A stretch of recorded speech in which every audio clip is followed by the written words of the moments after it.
welcome to the 2022 Townsville RMS Men's Grand Final. Today's live stream is brought to you thanks to RMS Engineering and Construction. It's a beautiful day for footy and is sure to be a fantastic contest by two teams that have shown true dominance throughout the year. Today's Grand Final will be the 11th Grand Final appearance in the last 12 years for the Tigers and the 10th Grand Final for the Bulldogs since 2010. Currently, the Tigers edge the Bulldogs with 6 premierships to the Dogs' 5. Can the Bulldogs even that ledger today? My name's Brennan Gibson. Joining me in the booth is Tigers' former co-captain and 3-time club best and fairest, Declan Wode. Wodey, you've been in this position before. What's going through the players' minds? Oh, they're just ready to rip in, Brenno. You know, all the build up to the game. You sort of sit around in the sheds for a little bit, just waiting to run out there. You're just ready for that first siren to go and to get started. And it's all about that hot start. You want to start quick. You want to get the ascendancy early, and I think that's definitely what the both sides will be wanting today. You know, it's going to be an absolutely ripping contest today. You look back at the previous matchups. It's been probably in the favour of the Bulldogs. They've had a few bigger wins, but the previous game come down to a 14-point difference, which was the Tigers in the first final. The last goal come after the siren. So realistically, we're looking at a 1-goal difference game. Wodey, going into a game, knowing that you're probably the underdogs as the Hermit Park Tigers, do you come in knowing that you beat them in the first final, thinking you're the favourite, or are you coming in as the underdog? Where do you want to be? You definitely draw confidence from that win. I think we touched on it a little bit earlier during the women's game, though, that there were some things that probably played to the advantage of the Tigers. One being it was at Neil French Oval. You know, their home ground, so home ground advantage can play a massive role, especially because there's a big difference between the two ovals. There was a big breeze that day too, and the Tigers came home with the breeze as well. So, look, I think that they'd be confident in their own ability to take it out today, but they're not going to get too far ahead of themselves, knowing that there are a few things in their favour in that qualifying final. You know, we've got a few key players in the game today. One that's a surprising one for me is former Hermit Park Tigers legend, Henry Joyce. He's a pretty classy player, mate. He's played at the VFL level down in Brisbane. He's made 4 appearances this year to qualify. He's a Tiger through and through, and he wants to try and get that hurdle off his back and get a premiership with the Hermit Park Tigers. Elite level player, classy user, elite defensive player. If he needs to go into a lockdown role, he will. Where's he going to be used today? Well, having played a lot of footy, or a fair bit of footy with H before, obviously he went down to bigger and better things down south. You know, he's a brilliant midfield player.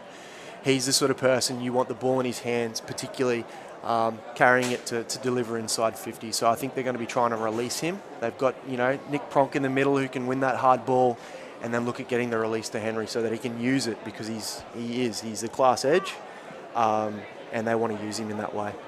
You know, I think the great matchup today, we may not see it, but, Henry Joyce possibly matching up on Joel Newman. Joel Newman's a former Cairns League best and fairest, played 16 games this year, 12 times in the best, 3 goals in round 9. He's definitely going to be the focal point for the Thuringowa Bulldogs. Yeah, absolutely. Joel is another one who's played at a very high level of football. You touched on it earlier. He played a lot of football up in Cairns in a very, very strong league. I think he also went down south for a year and played a few games down at either Quaffle or Neefle level as well. So he's also a class edge for them, and that's a salivating matchup between the two. One for me is Xavier Cameron. He's only a second-year senior footballer. He won a premiership last year. Brings elite speed, ability to keep his feet around the contest with that smaller body. He's the one for me that could be the difference here today. Yeah, look, he very, very good junior footballer. One that will, I think, in the future have chances to go down south and play at a much higher level. He's gotten a bit bigger since last year too, which is, very advantageous for him. And I agree, he's silky. He does keep his feet. He's a very good user of the football, and he's got some supreme speed. So he's going to be a bit of a handful if he gets off the chain. I think the Bulldogs are really going to try and unleash Ryan Dengies down back. He's a big body backman, likes to play loose, likes to get the footy in his hands, and he's a great user of the footy. He's got a thumping kick, but he's also got a really, really good short kick.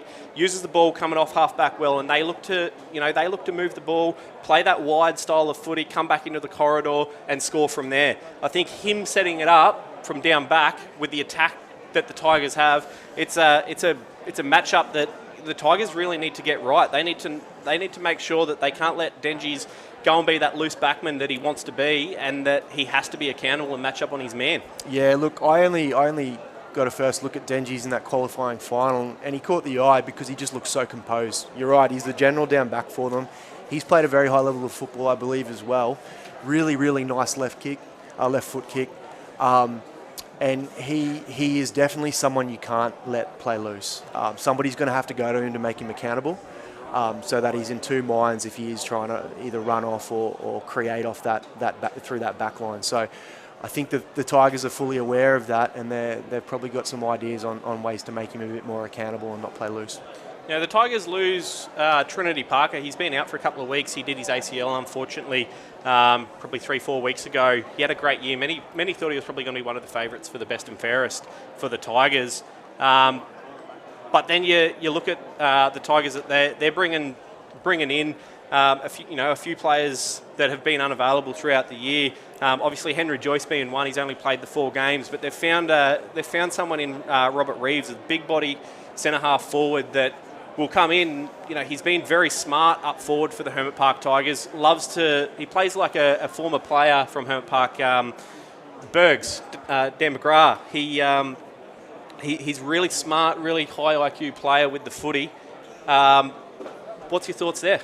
Yeah, look, you touched on it earlier, Trin Parker. What a shame. Really, really good young footballer. Was having an outstanding year, a breakout year. And I'm sure he'll be back bigger and better next year. But that's a big out, because he was a key cog through the midfield and the forward line as well. But yeah, somebody like that, somebody who can be a calming influence for the Bulldogs, is a big in. Just before we get to the anthem, we'll run through the Hermit Park Tigers side, and then post-anthem we'll run through the Thurrogale Bulldogs. Number 1, Cale Neville. Number 2, Troy Ferrier. Number 5, Callaway Parker. Number 7, Jesse McClay.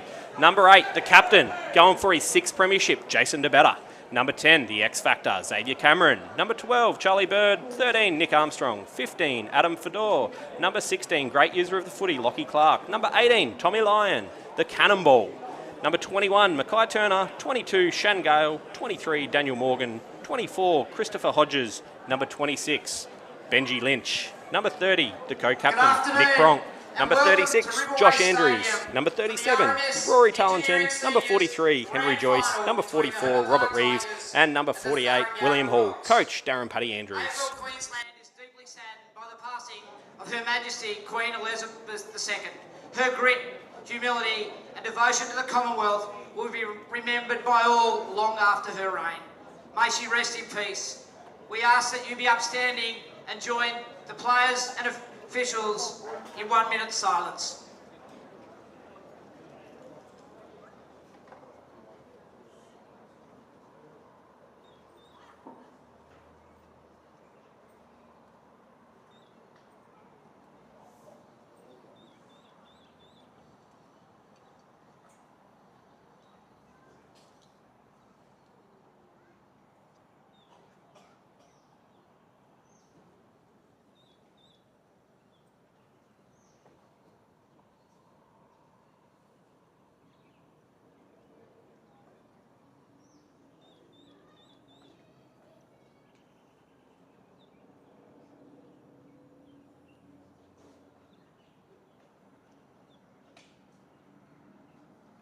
Thank you.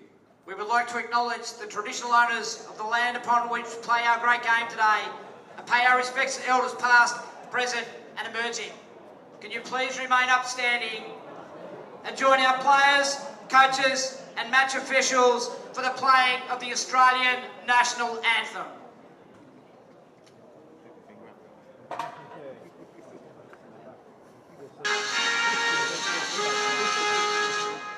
Australians, oh, let us rejoice, for we are one and free. We've golden soil and wealth for toil, our home is God by sea. Our land,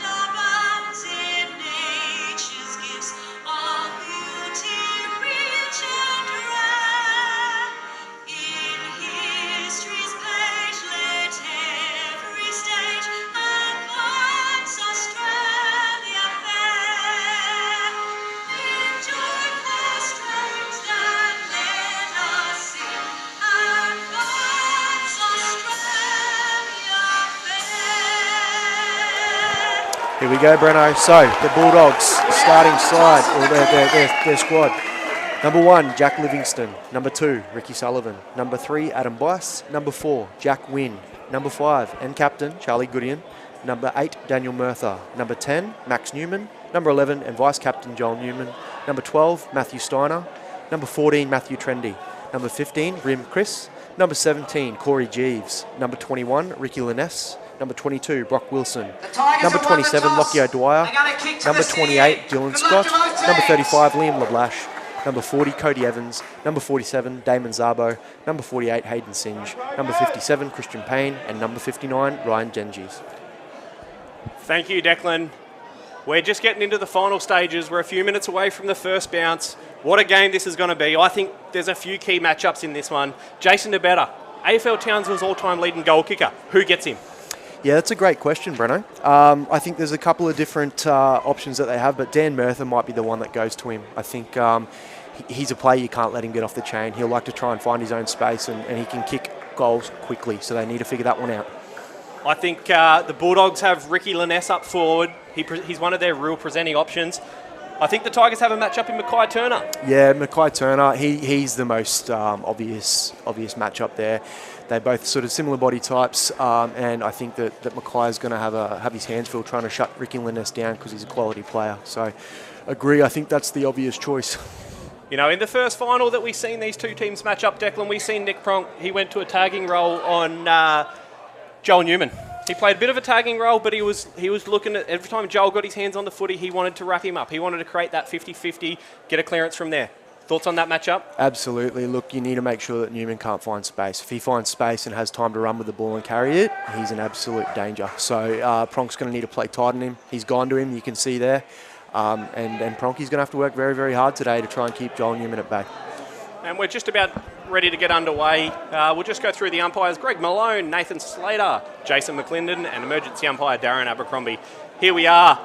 Townsville AFL Grand Final, Senior Men's RMS Engineering and Construction Premiership. Shane coming up against Brock Wilson in the ruck. And we have the ball. We're underway. Tigers look to get first use. No, Bulldogs get it. That's clearance comes through. Henry Joyce gets an early touch. He's looking to go forward early. Ball flies early. We've got Lockie Clark gets hands on it early. There's Xavier Cameron. Tigers through Chris Hodges. He kicked the first goal in the first 17 seconds of last year's grand final. He'll be looking to get those early touches. Xavier Cameron, as we spoke about, he's a workhorse. He'll keep going and going. Here's Nick Pronk. We see Nick Pronk picks it up. He's looking for an option. He puts it forward straight to the top of the goal square, looking for Ben Lynch, who takes a mark. Oh, play on. They haven't paid that. Ball gets hacked forward. Dogs have numbers here. Oh, there we go. Free kick. Looks like Troy Ferrier will get a crack at goal early. That's big. Very big. Troy Ferrier playing in his third grand final for Hermit Park Tigers. He was called last year as a Rolls Royce, and I know that he's got a few mates up in Northern Territory watching this one, and they'll like that one. So let's hope he can put a goal through for those boys.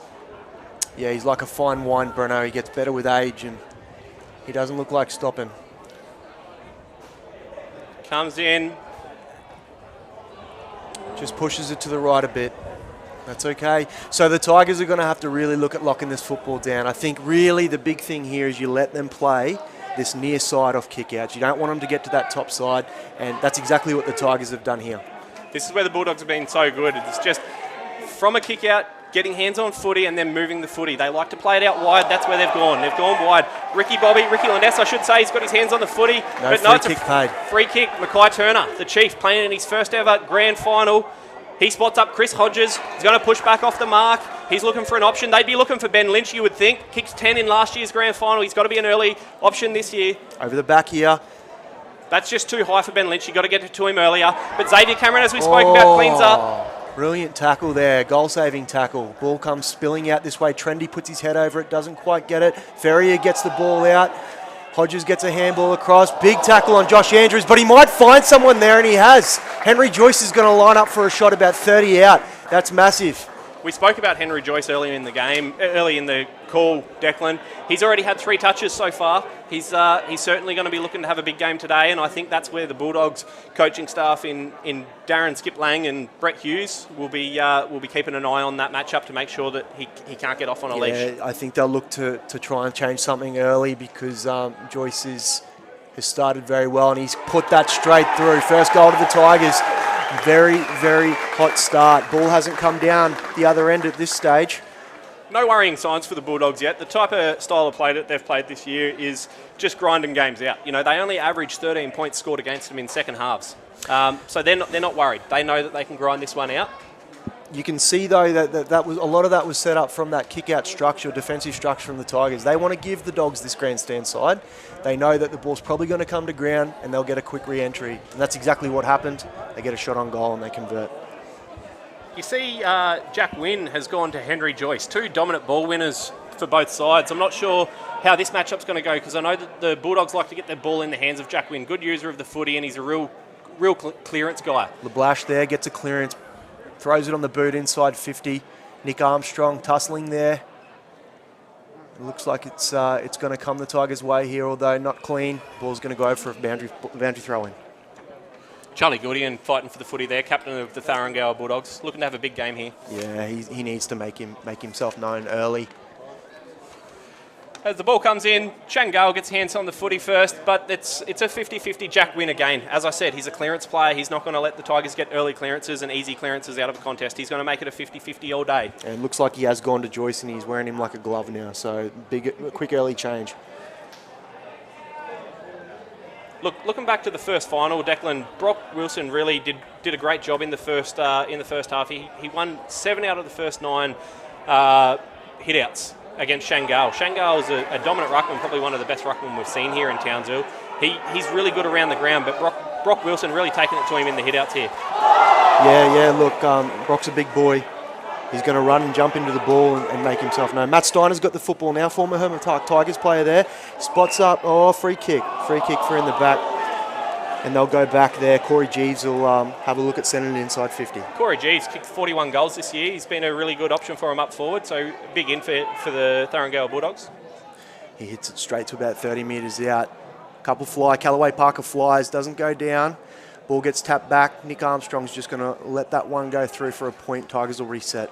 I think this is where the Tigers can really set up their attack here. They've been known as a really good side over the last few years, especially this year, where they generate their attack off the half-back line. So if they just chip it around like they are here, something will open up for them, you would think. Dangerous kick there through the corridor, and it's spoiled by the Dogs. Ricky Sullivan gets the hands away. Joel Newman throws it on the boot inside 50, but Mackay Turner, Johnny on the spot. Off the side of the boot. It's going to go over for a boundary throw-in. Not ideal. That's those nerves that we talk about. That's his first grand final. He's an elite IQ player. He's a very smart player and he's got great skill. But you know this is what happens in AFL grand finals. The nerves get the better of you at times and you spill.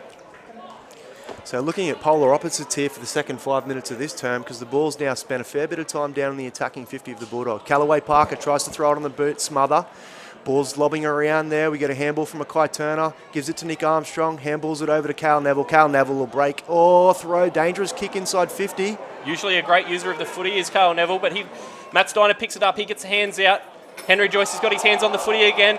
Holding the ball. Hold the ball. Tharangao Bulldogs are going to go back for a shot at goal here through Liam LeBlash. Great pressure inside 50. That was the product purely of pressure. Good chase. Cal Neville can sort of get off the chain and break lines. They didn't allow him to do that. Bit of a rushed kick and then it's been a contested ball that's ended up with a brilliant tackle for them to get a shot on goal. I tipped this game, Declan, to be one of the best grand finals we've seen here in AFL Townsville over the last few years. And this is how I think it's going to be. The team that gets it inside 50, if they pick up that pressure, I think that you're going to generate a scoring opportunity just about every time. Yeah, both elite pressure sides. It's really just going to come down to who can lower their eyes going inside 50 and then convert from there. You can see the Bulldogs obviously running a zone on the Tigers kickouts here, so the Tigers really need to make sure that they pick that first kick and get that first kick right. 50-metre penalty here, Breno. He's encroached over the line. Now Cale Neville quickly plays on, or quickly runs up to the mark to play on. Spots Henry Joyce up.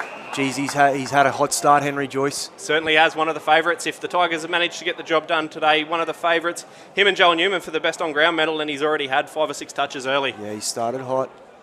Not the best kick going out there to the top side, but that's all right. They clean it up. Cal Neville then throws it back on the boot. Beautiful kick. That's Lockie Clark, I think, on the far side there. He gets it straight inside 50. Ben Lynch over the back. There could be a goal here. Andrews is going to try and run under it. Rush through from the Dogs. Good defence. See Tommy Lyons made his way on the ground, starting on the bench today. He's a player that can really bring something for the Tigers. He's a great pressure guy. He's a pressure man. You'll see that he won't make 1 or 2 efforts. He'll make 3 or 4 just about every time he goes near the footy. You alluded to it in the team lineups as well. He's a human wrecking ball. He throws his body at the contest and can really lay on some big hits as the Dogs look to clear this ball out on the top side. Well bodied out there by the Dogs player there and Corey Jeeves, and the Dogs could be out here on the top side, Breno. And that's where the Tigers need to be careful in this game. Max Newman, he's had a fantastic year. He really quarterbacks him off the halfback flank there. They tend to look for him on a kick out, and then he makes that thumping kick that he's got to open up space. And once they're out, they move the ball so well, and that's what they're banking on today. They're banking on getting the ball out and then being able to move the ball quickly and get those quick inside 50s. That's how they think they're going to win the footy. Boundary throw in on the top side. Wynn gets the ball off the back, sends it straight inside. Mackay Turner's there though. In the front spot, Charlie Goodian comes from behind, tries to spoil, bring it to the ground. This is probably a good result for the Bulldogs. They didn't want Mackay Turner to be able to take an uncontested grab there. They've got a stoppage inside 50. As we said before, you get it inside 50, you're probably going to generate a scoring shot with the pressure that both these teams have. Ball comes in. Joel Newman, beautiful body work, throws it on the boot, very, very high. Will Hall's done a over. really good job there. Just didn't get beaten with the body, just managed to stay with his man, get a hand on the footy. Looks like that's going to be an interesting matchup here. Breno Jeeves on Will Hall. We'll see how that one pans out. Cal Neville plays on, throws it on the boot. Xavier Cameron's out there. Ball comes to ground. Dogs everywhere. Bulldogs doing a really good job of getting numbers around the footy. There's Adam Bice, he gets it out. He finds Adam Fedor. Adam Fedor kicks it down the line. He's Great looking for Tommy kick. Lyon. The cannonball, he's already on. Needs to get it in quick here. Not sure if that's the kick, although it works. Could be out on the far side. As they switch the ball, Nick Pronk has it. He's going to look at going inside. Not the best kick though. They probably should have tried to get Ben Lynch there. He was one-on-one with his direct opponent. That's when they need to get that in quick. One kick too slow there, I think. Once they cross that centre line, that's where they need to be looking to get it into Ben Lynch. He likes it out the front, and I think that's how they're going to do it, is by getting those quick inside 50s straight to him. Steiner sends the ball inside. Jeeves, great spoil there by, is that Charlie Bird? Charlie Bird spoils it. Dogs get the ball. Rim Chris has it on the boot. Tracking it back, Mackay Turner. That's going to go out for a boundary throw in. Again, another win by the Dogs. Any stoppage inside 50 is beneficial to them at the moment. They've put 3 scoring opportunities up, just haven't been able to capitalise yet. This game's a break-even 50-50 for me so far. As the ball is about to come in. Comes in. Turner in the ruck, gets the tap down in front. Dogs get first touch, but wrapped up. We'll have a ball up. I see the Tigers are using Mackay Turner for ruck taps up in the defensive 50 and putting Shango out on the flank. I think that's that clearance kick where they're looking to get it to him. He is coming in under an injury cloud. I know that he did his AC joint 2 weeks ago. Obviously, the week off has been able to help him get across the line, but the Bulldogs have plucked a kick out of this one, and going back to have a shot on goal is Hayden Singe. Beautiful kick of the footy. Kick straight through it and ties it up. You know, Hayden Singe and Lockie O'Dwyer didn't play last week against the Curra Swans. The Thurngale Bulldogs still managed to get through, so bringing those 2 guys into this side for a grand final is 2 massive ins, and Hayden Singe is a great ball user. Yeah, and Lockie O'Dwyer, he's a game changer. Very, very fast, uses the ball pretty well, but his big attribute is he can break lines, so that's a massive in for them. Playing off the wing today is Lockie O'Dwyer. He played up half forward last time the 2 teams played in the first final, and the Tigers actually ran a tag with him because I think he probably had 10 to 12 touches in the first quarter. Now the Tigers need to reevaluate what he's doing now that they've put him on the wing. That's his natural position. It's where he's made a career of it here in AFL Townsville. He'll run all day, Breno. He's fast and he'll run all day. So Xavier Cameron's got his hands full out here. Another stoppage here.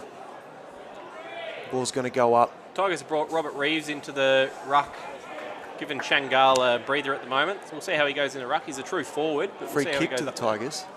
Callaway Parker flies, doesn't quite get it right, but huge fly. Ball comes to ground. Looks like Jesse McClay tries to throw it on the boot. The cannonball gets it, gets a rushed hands out the back, but the Dogs could be away. That's holding, and he'll get paid holding. That's where the Dogs look frightening. The Dogs look frightening when they get that one exit and they start to move. They get numbers running with the footy, they run in waves, and they're moving forward. They were nearly out there, but the Tigers, you probably call that a professional free kick, because if that free kick wasn't paid, I think the Dogs were out. Really slows it down, and that kick just going over the top. Mackay Turner just taking an easy chest mark. He's just going to try and slow it down a bit here, which I think isn't the silliest idea. He's a playing assistant coach for the Tigers, Declan, so he knows what the Tigers need to do and he knows when they need to do it.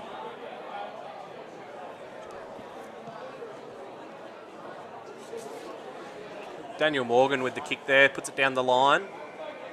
The ball's going to go out for another stoppage, so over boundary throw in. Daniel Morgan's another one that could be a little bit of an X factor in today's game. He probably had a quieter start to the season, but the last probably 3 or 4 games, he's really started to hit his straps and starting to give the Tigers something on that top side wing. Which is very, very important on a ground like this, Brennan. Plenty of space out on those wings, so you need somebody who can provide you with a bit of spark out there. As the ball, again, it's in congestion. Dogs take clean possession of the football and get it down the line. Charlie Bird over there. Drops the mark, but gets the hands over the top. Dangerous hands because Mackay Turner's now under the pump. Rim Chris with footy, very dangerous when he's got footy in hands. I think we're going to get a stoppage here. Yeah, we're going to get a boundary throw in. This is good for the Tigers at this stage because the Bulldogs are probably on top of them at the moment just in regards to time of possession. I think the Tigers need to now reevaluate where they're at, as the Bulldogs got a free kick out of that. Yeah, and Lanesh just strokes the footy inside. That's a great kick. They found young Jack Livingston, I believe it is, that's going to be going back to have a shot on goal. From about 45, he'll be kicking from probably 47 out. Not sure if he's got the legs here, but he seems to be confident.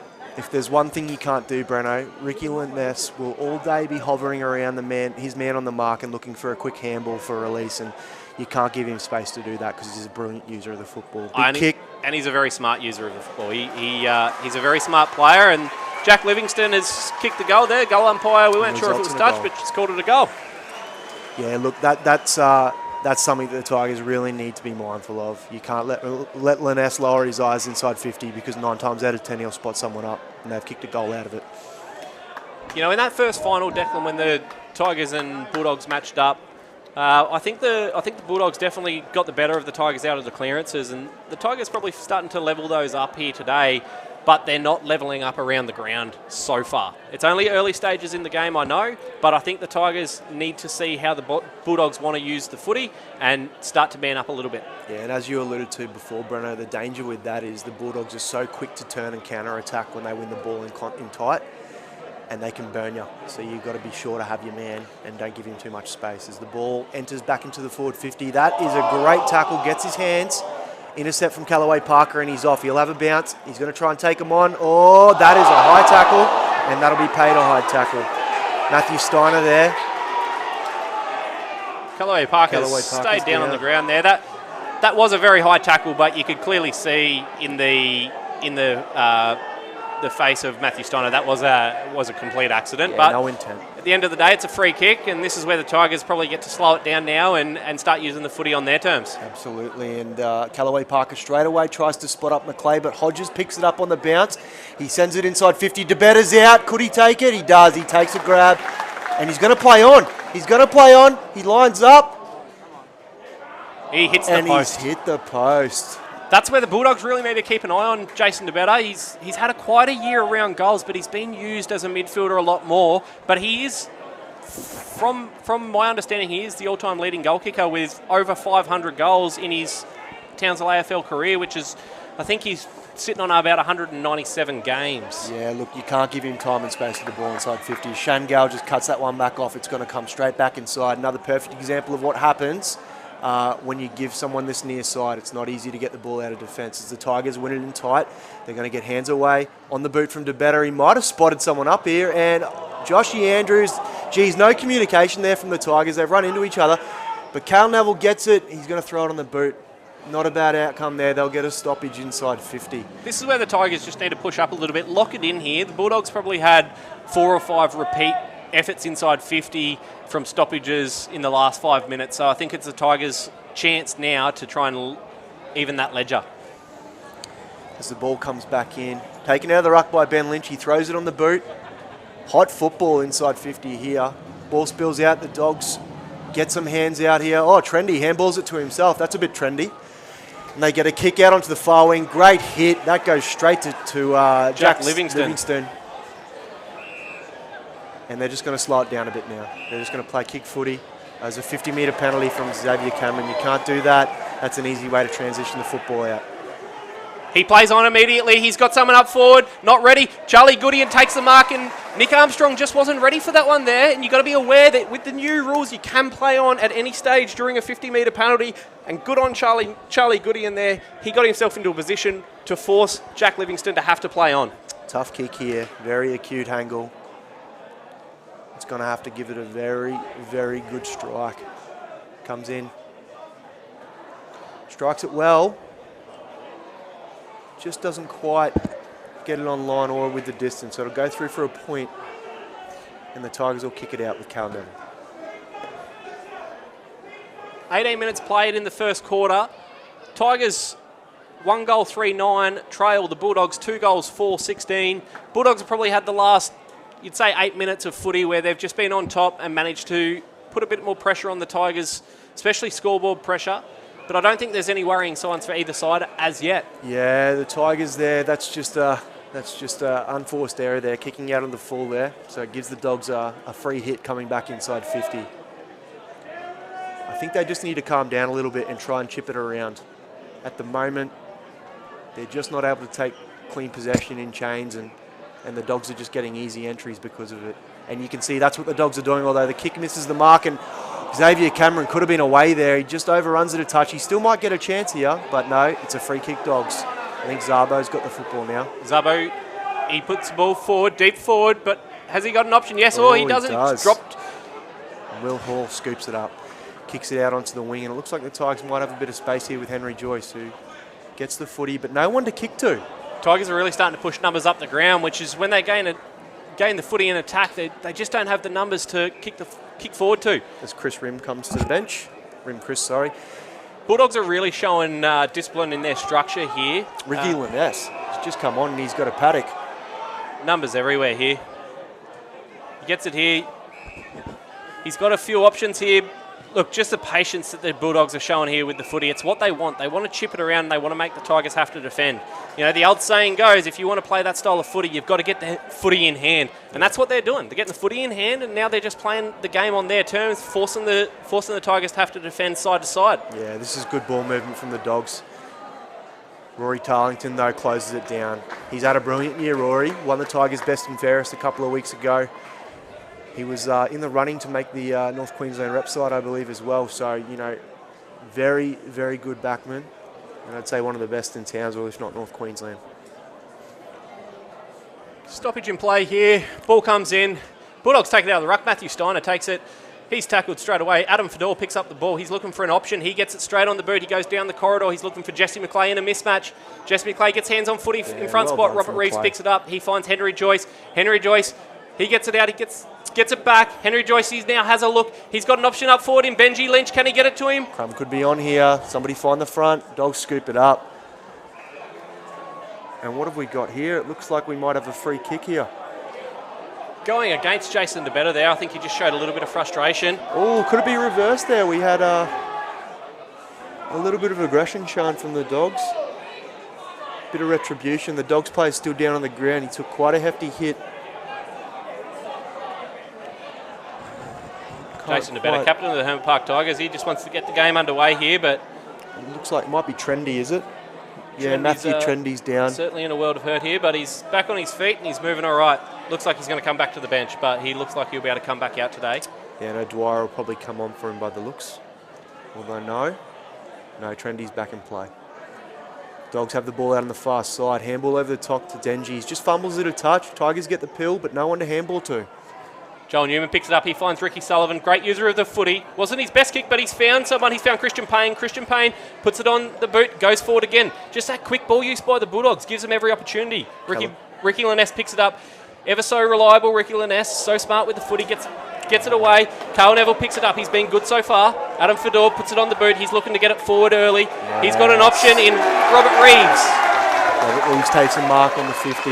He's going to lob it to Benji. And beautiful grab. That's when you want Bent Lynch. One-on-one when he finds the front spot, he's almost impossible to outmark. And that's the way the Tigers have to use the footy. If they want Ben Lynch to be a big factor, put him at deep full forward, they need to get that early use. There goes the siren, so Ben Lynch will be going back to have a shot after the siren, which big kick.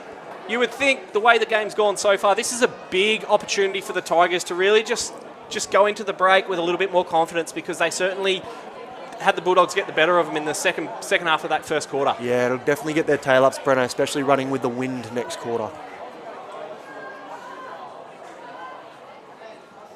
No worries at all. Kicks 10 goals in the grand final last year. He's got one in the first quarter this year. He's definitely going to be a focal point for the Tigers. He's had quite a year this year, still taking out the league-leading goal-kicking award, but he's certainly been below his par. As so they it's good say, to see Brennan, him get an early start here. As they say, Brennan, class is permanent, and I'm sure on the big stage it'll come to the fore. Well, Declan, just before we go to a break, what's your thoughts on that first quarter? Yeah, look, I think the Dogs had the ascendancy for most of that. They probably just didn't hit the scoreboard as much as they would have liked. The Tigers, lucky to get one back there, running with the win this quarter. I think, that's a very, very good outcome for the Tigers, given the way the first quarter unfolded. Absolutely, and I think we said before the game, I think the game was going to come down to who got a really good early start. It's not showing that. It's a 1 point difference. I think it's going to be this way for the duration. The wind's not going to play a massive factor in the game, but it's going to have some extent. The Tigers opted to finish with the wind. Is that a tactical move, Declan? 100% it is. They want to come home with a wet sail. The Tigers, probably for the last 5 years, have been known as a side that finishes really, really well. And so they'd be pretty confident in a tight game in the fourth quarter. They've got the wheels to get over the top. So that's definitely a tactic they've adopted today. You can't go into this game, Herbert Park or Thuringowa, are thinking that this is going to be a whitewash. The matchups have been too close this year. It's two absolutely outstanding football teams that are playing today. You don't want to, knowing that it's going to be a close game, you don't want to give anyone the win in the last quarter. So I think the Tigers opting to take the win in the last quarter is probably starting to show to be a really good sign. But the Bulldogs moved the footy the way they did in that first quarter. It could show worrying signs for the Herbert Park Tigers. We'll go to a short break. We'd like to thank RMS Engineering and Construction for bringing you this coverage today. We'll be back shortly.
Welcome back to the 2022 RMS Engineering and Construction Townsville AFL Men's Senior Grand Final.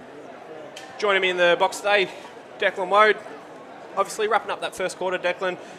You've been in this position before. What's Coach Darren Lang for the Thuringowa Bulldogs going to be telling his troops after that quarter? I think they'd be pretty confident with the style of play. They've had a couple of opportunities where they've controlled the football. And they've been able to transition the ball from their back half through the centre, switch it and get out on that top side.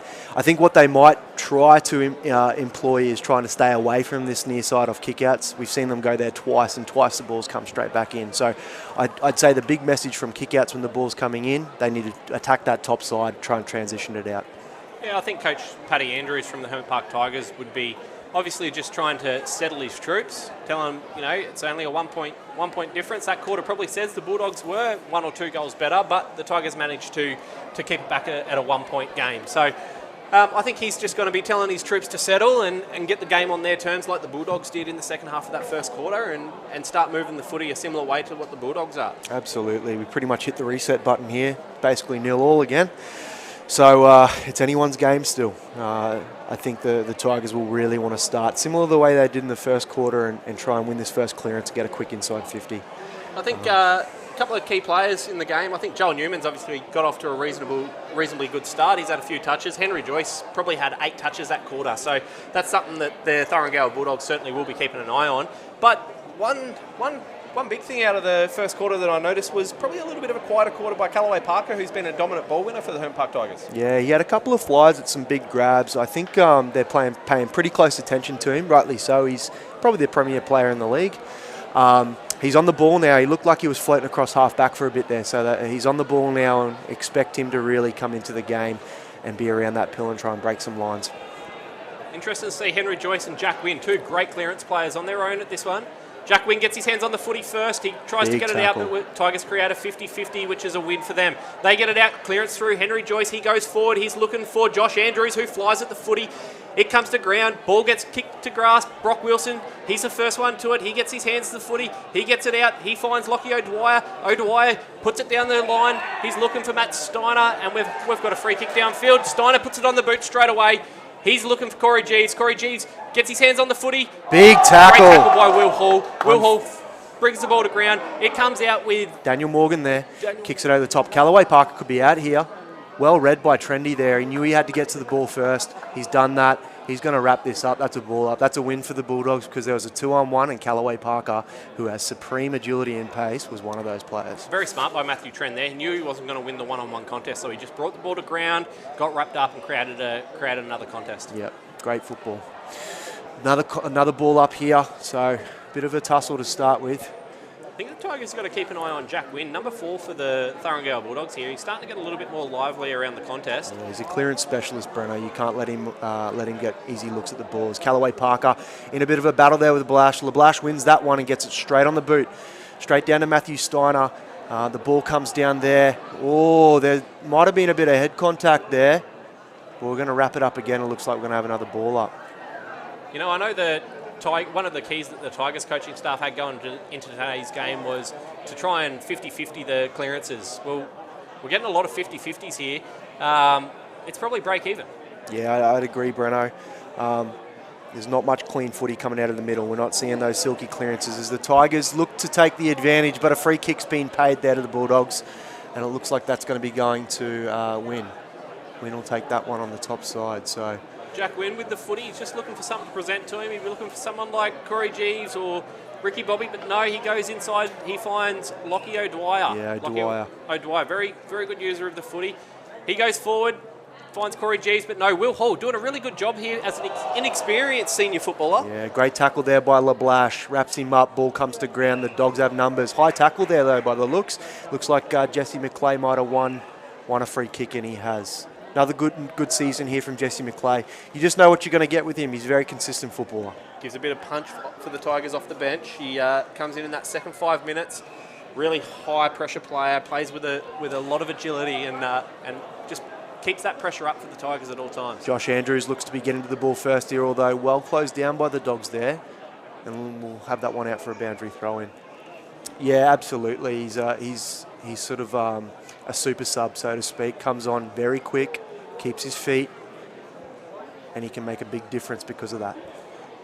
Another stoppage here. Both teams setting up.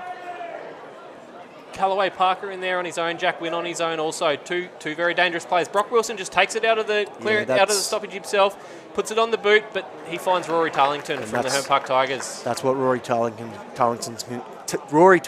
can do. He just gets good position, and he's a very strong mark.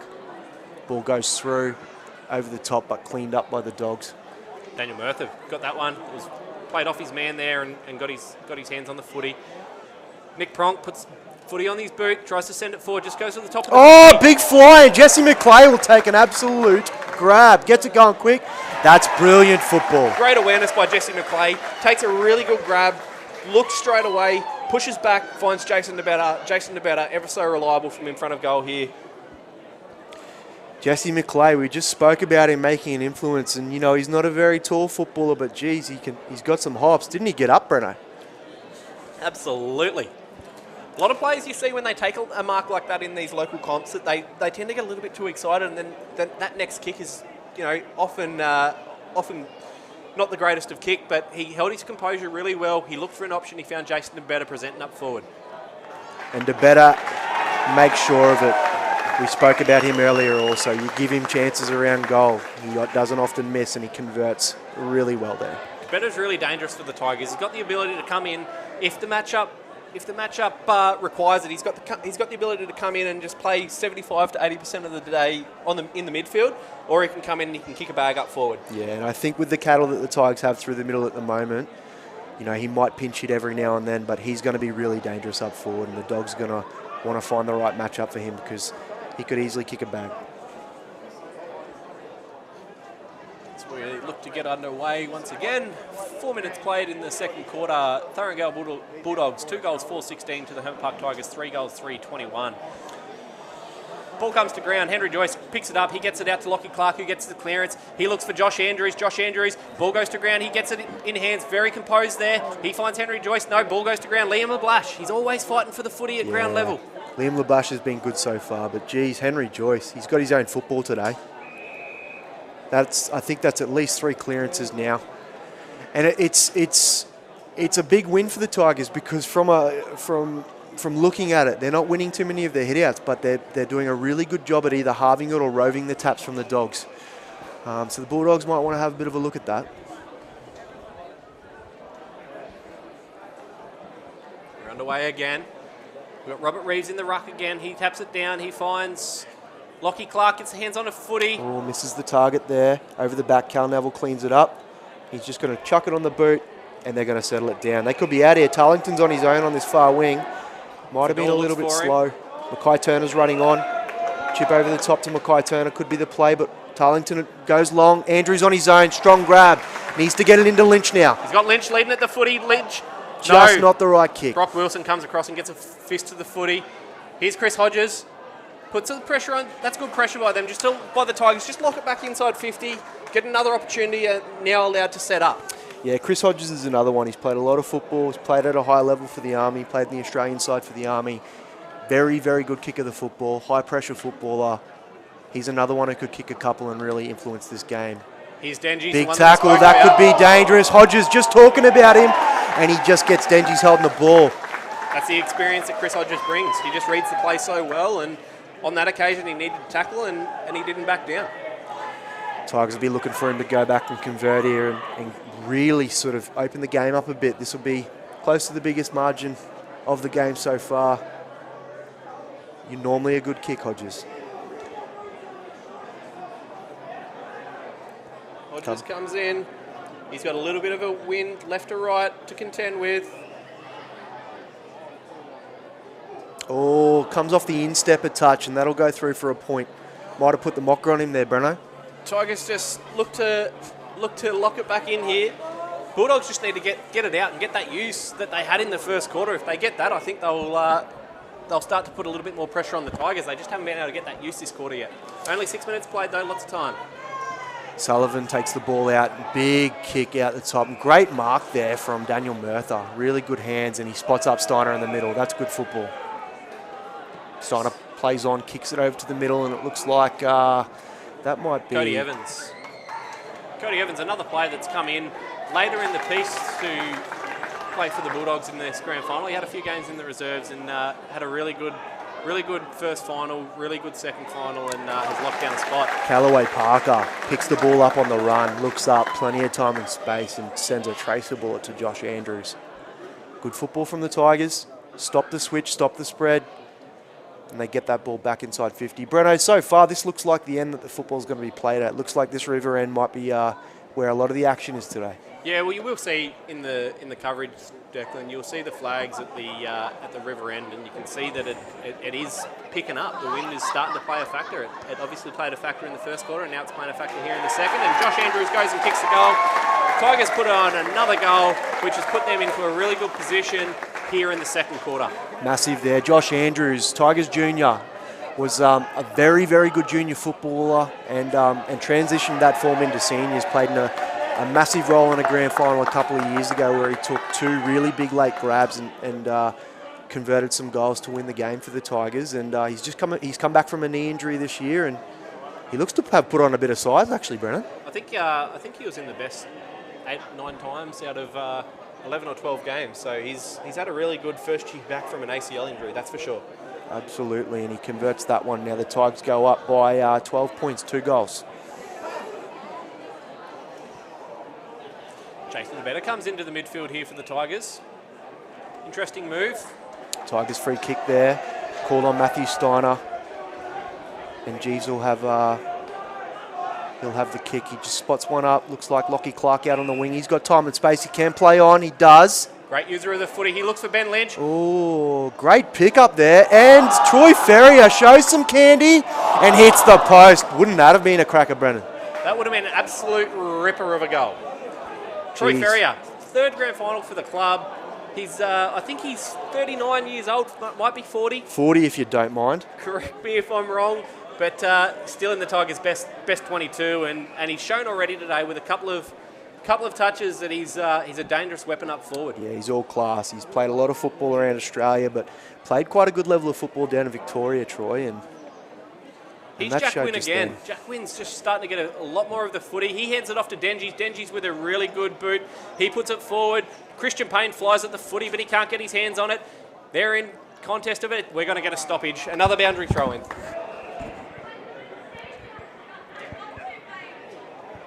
What's that?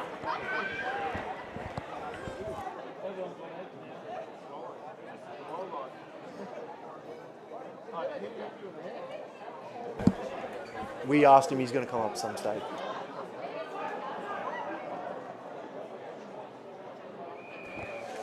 Sorry about that. We just had some technical difficulties with the microphones. We're back live now. Apologies for that.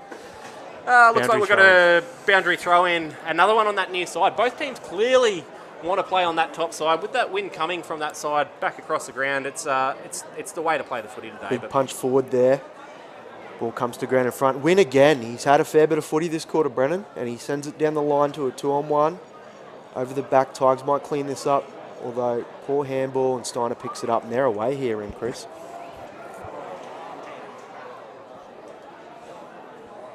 Looks like we're going to get another stoppage here.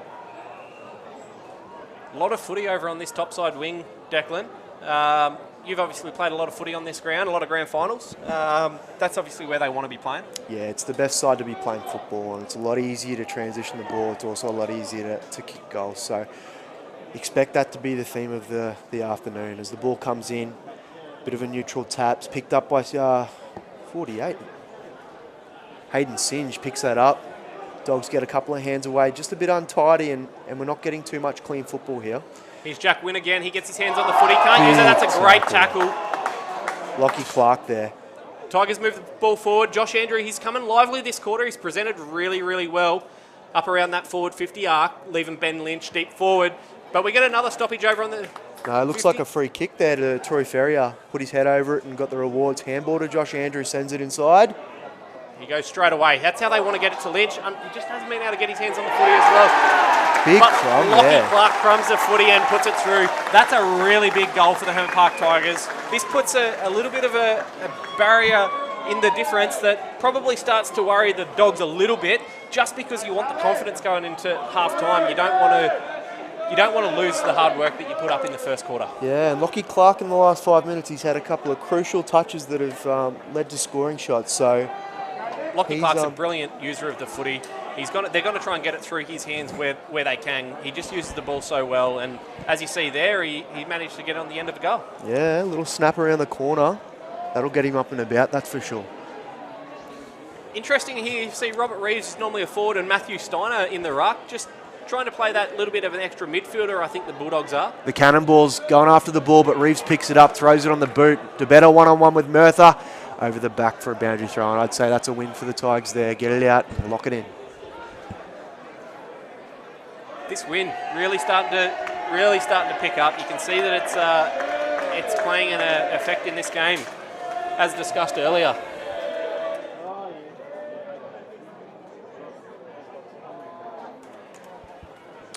Ball comes in, tight football here. Brock Wilson gets good hands out.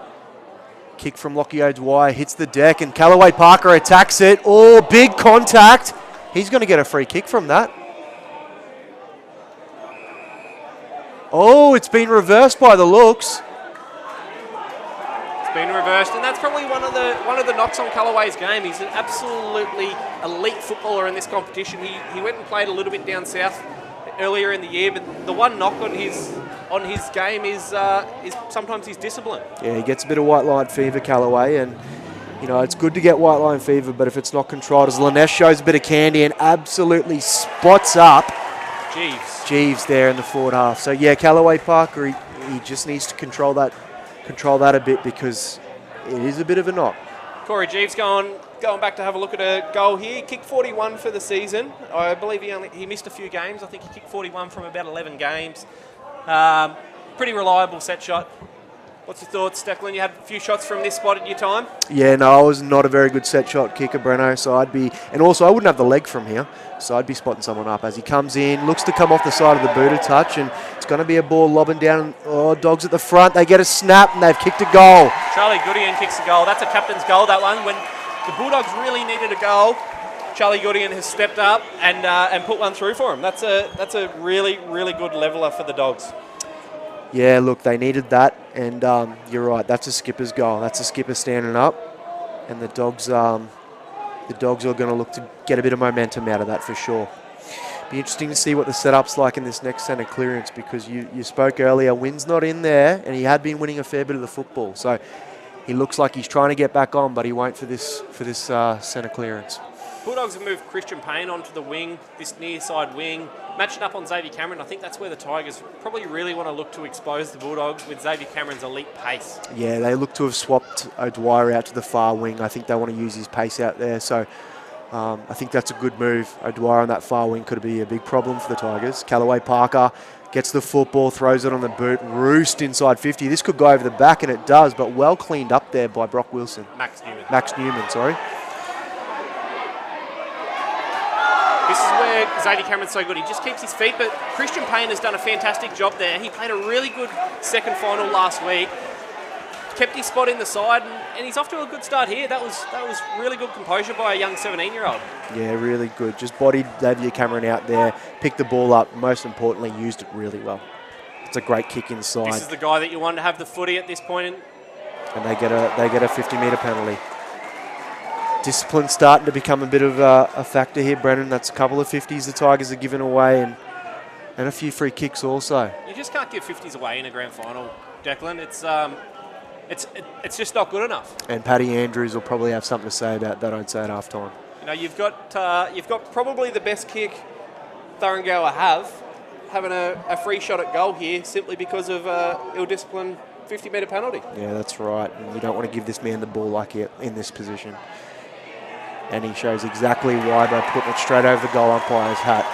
Poor discipline there, and the Dogs are right back in this. 2 quick return goals by the Thuringower Bulldogs has evened this up a little bit more now, and all the hard work that the Tigers have put in this second quarter has probably just come a little bit unscrewed, but they still have the lead. They've been the dominant team this quarter for the most part. It's just about now spending that last 4 to 6 minutes, depending how long the quarter goes, just locking down and making sure that you go into the halftime break with the game more so on your terms. You want to play the game, the brand of footy that you want to play. Whether you're winning or losing, you want to be playing your style of footy. Well, we saw that in the AFL last night, Breno. The Lions went into the half with a bit of momentum after that goal, and, well, I don't need to tell you what happened there. Joel Newman with the early clearance, but I think it's Adam Fedor had taken a really good contested mark. He's actually been quite good so far today, Fedor. Yeah, he's had a bit of the ball, that's for sure, but that's a great smother kick by Matthew Steiner. And he gets his hands on the footy again, but that's a free kick to the Bulldogs. They get it away straight away. Jack Wynn sends it forward. He's looking for an option up there. Oh, big collisions happening here. Really big collisions, Breno. This game's...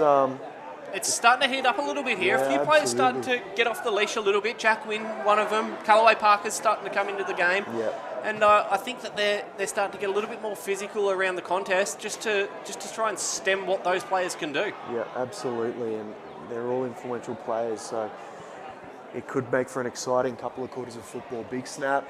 Charlie Around the Goodin has corner. another shot on goal. It looks all right. Kicked it. I think he's That kicked a is- goal. You know, Brenno, he's just got up. He copped a massive hit over on that far side, dragged himself up off the ground, and snaps one from that pocket, and that's a ripping goal. He's actually had a really great start, Declan. He had a shot in the first quarter down the other end, just missed it, and then he's kicked 2 goals up this end. He's been quite lively as a forward who's naturally a backman. Yeah, 1 point game now, Brenno.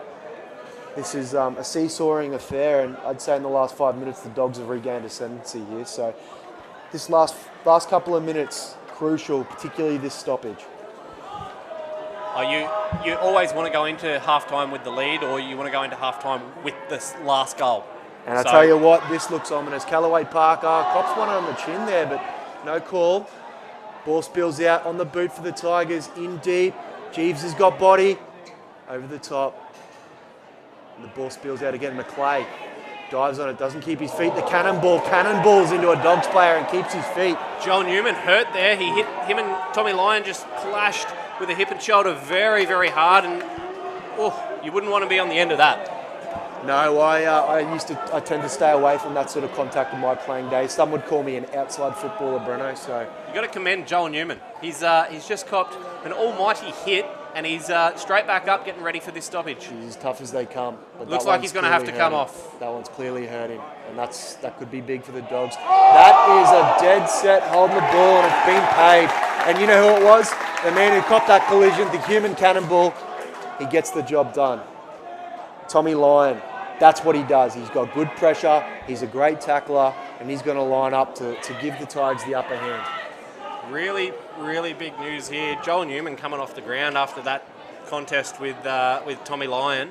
Doesn't look like he's in the best shape at the moment. He's probably their best player. So let's hope that he can sort that out and get back out there, because the Dogs are really going to rely on him. As Tommy Lyon goes back, he kicks the goal. As I said before, you want to go into the halftime break with the last goal in a close game. You want that goal. It gives you the confidence going into the second half. Those sort of pressure acts, they make and break grand finals, and he's the man you want in your side because he can deliver in that standpoint, and he's just done that. Good pressure inside 50, goes back and makes sure of it. Had a few goals this quarter. I think this quarter could go for probably another 3-4 minutes in time on. What do we? We've got a 1-goal game. I think it's pretty vital to try and get a goal here. Yeah, look, I think the Tigers, particularly knowing that they're going to what we'd call the scoring end, or what I would have called the scoring end, if they can get a 2-goal buffer, that's going to make a big difference in that second quarter. Blablash scoops it up off his bootlaces. You know, he's played really well so far, Brennan. He's been around the action. He's been in and under. Tigers definitely need to take a look at Liam LeBlash and Jack Wynn in the middle. They're doing a really good job. Here's LeBlash again. Gets it on the boot, sends it forward. Not the best kick. But it's forward, Breno. It's inside their attacking 50, and that's what they want. Kai Turner gets it. He gives it to Adam Fedor. Adam Fedor, he's been very good. He finds Xavier Cameron, and he's out. Xavier Cameron, he looks to go forward. He puts it on the boot. He's looking for DeBetta. DeBetta just falls short. Beautiful release kick from Fedor. Just not quite, and then we get a push in the back there from Neville, free kick. Just not quite the execution there from Xavier Cameron. Especially, you don't want to be kicking it anywhere near Ricky Sullivan. Lockio puts it on the boot. He sends it forward, looking for an option. Charlie Goodin's there. I think it's Christian Payne's got front and centre. Gets it out. Ricky Sullivan gets it by hands. Morgan gets the ball over to Tarlington, who's the coolest customer. Off the side of the boot, but it's going to work. Sorry, Morgan's got the ball now. Looks like Shangale was out, but he's going to go to the cannonball. Cannonball over the back. Tommy Lyon takes the mark. He's got Shangale running past him. He's going to use him. Shangale gets his hands on the footy. He's going to push back. If they can get it inside 50 here and take the mark, it'll be big. Quick. I think he might have gone to the wrong spot there. In between kicks there. Needed to get that into Lynch. I've got to say there, Declan, I think Ben Lynch needs to be presenting a little bit earlier. Too many numbers are pushing back. He's not presenting early enough, and enough numbers are pushing back to get in front of him. They need him to, as soon as they get it about 75 out, they need him pushing up, running into the space that they're giving him. Yeah, fair point, fair point. I think the other thing, though, is they need to be getting that ball in quick when he is one-on-one. Quickly. You can't delay it. You've got to get that ball in because we know what he can do when he's one-on-one with a direct opponent. Ball out on the far wing, boundary throw in.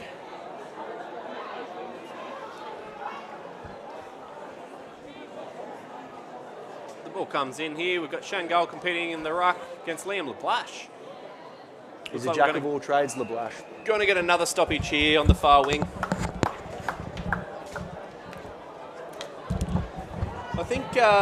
I think the Bulldogs have done a pretty good job this quarter in starting to slow up Henry Joyce. They've taken him out of it a little bit more.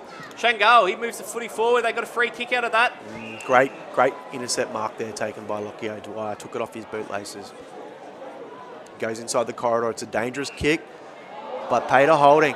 Callaway Parker needs to give this ball back. Matt Steiner gets the free kick.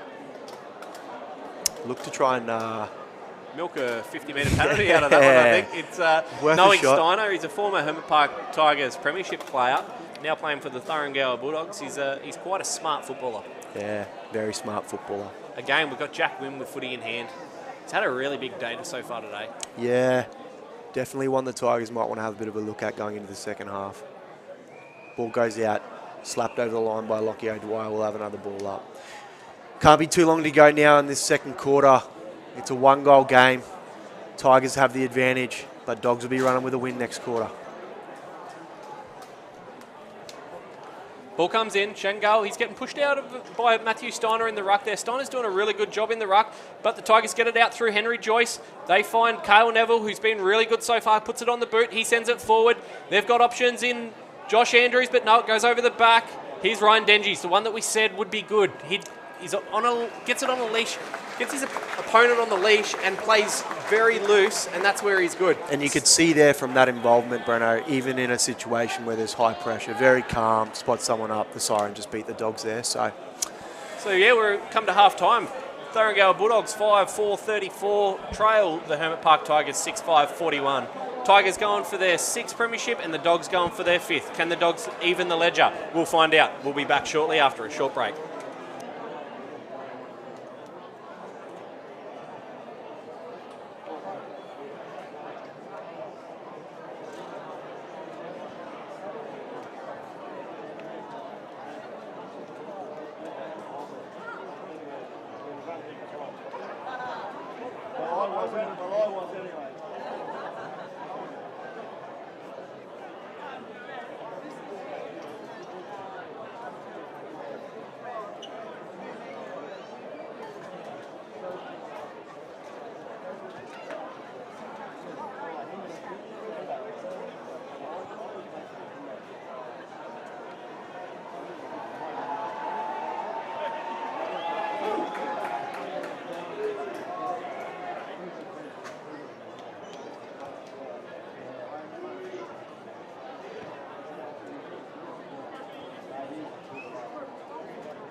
And then close up.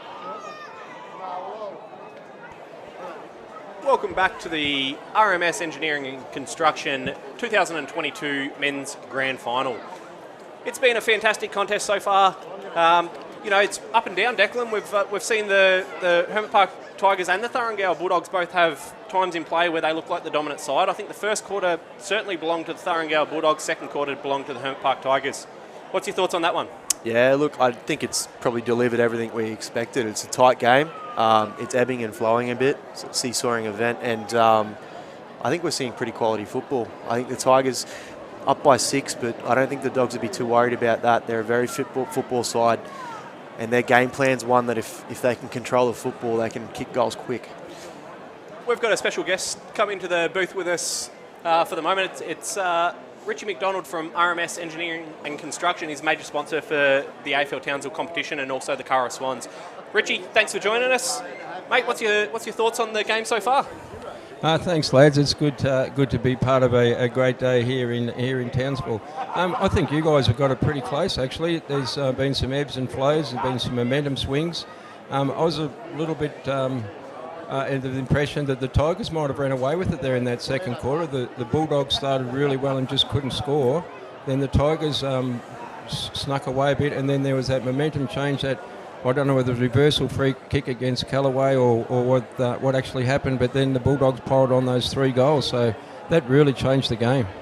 Absolutely. A little bit of discipline there from the Hermit Park Tigers probably cost them what could have been a 3 or 4 goal lead going into half time, but more importantly, we've got the rest of the game to commentate. But Richie, look around at AFL, what we've got here for the AFL Townsville Grand Final. It's a great crowd in here today. As a major sponsor, you must be really happy with what you're seeing. Yes, I am. It's been a great day, and I think one of the good things about today is that there's been so many different teams that have won. I think we've had 4 different Premiership sides.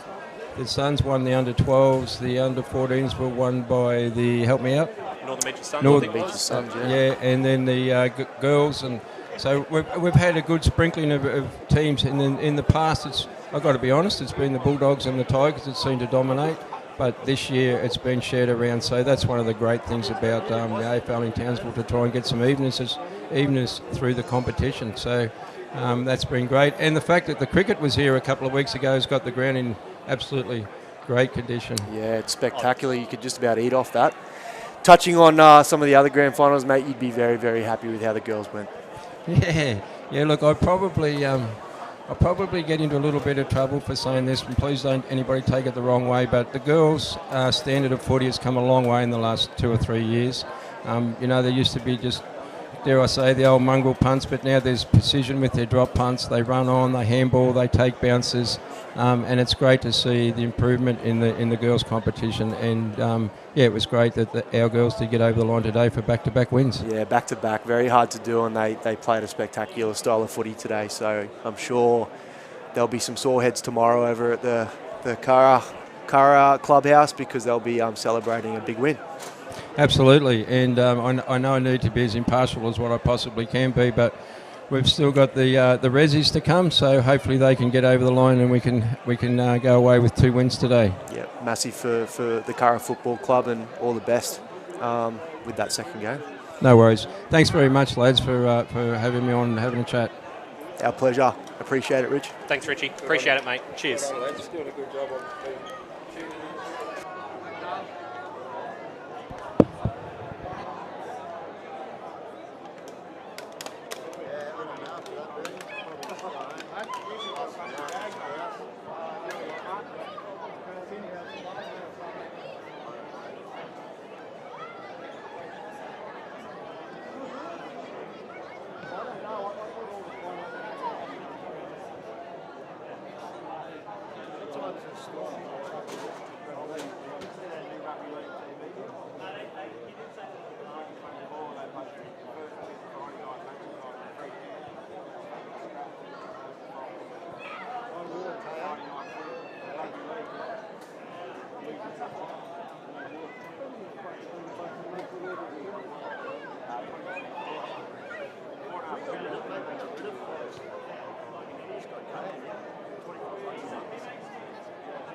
We're back for the remaining coverage of the 2022 RMS Engineering and Construction AFL Townsville Grand Final. Declan, looking at the first half, obviously we spoke considerably in favour of the impact that Joel Newman has on the Thurrangower Bulldogs. We've seen him take quite a nasty knock late in that second quarter. Had to come off the ground and didn't return for the last 4 or 5 minutes of the second quarter. Hopefully he can get up to play in the second half. But what are you doing as the Thurrangower Bulldogs if he can't get up? He's such a key cog to your attack. What do you need to do? What do you need to adjust? I don't think you adjust anything. I think you need to still play the same style of game, and that's control the football a fair bit. It's a massive out. He's incredibly good with the football in hand. He's very, very fast. He's a hard footballer to nullify. What it might do is that it might allow Henry Joyce to get off the chain a little bit more, and that's a dangerous prospect for the Bulldogs. So from a Bulldogs perspective, I'm sure they're hoping that he can get up for that second half. Declan, at this stage we're at half time. You know, Tigers got a 7-point lead going into the second half. Who wins and why? Oh, look, you're asking a former Hermit Park Tigers player, so, you know, I'm always going to say that the Tigers are going to get up. I think the Tigers, when we touched on it a bit earlier, they need to keep this as an in-tight game. They're better when it's congested. They're better in tight. If they can do that, you know, they've shown that they can win, especially with the wind at their back in that last quarter. The Dogs, well, they've shown patches of play where they've moved the ball really well, controlled it and transitioned it really well, and that's the key to their success. If it turns into a bit of a slugfest, it plays straight into the Tigers' hands. I'm going to go with the Tigers, but that might be a bit of the ticker speaking there, mate.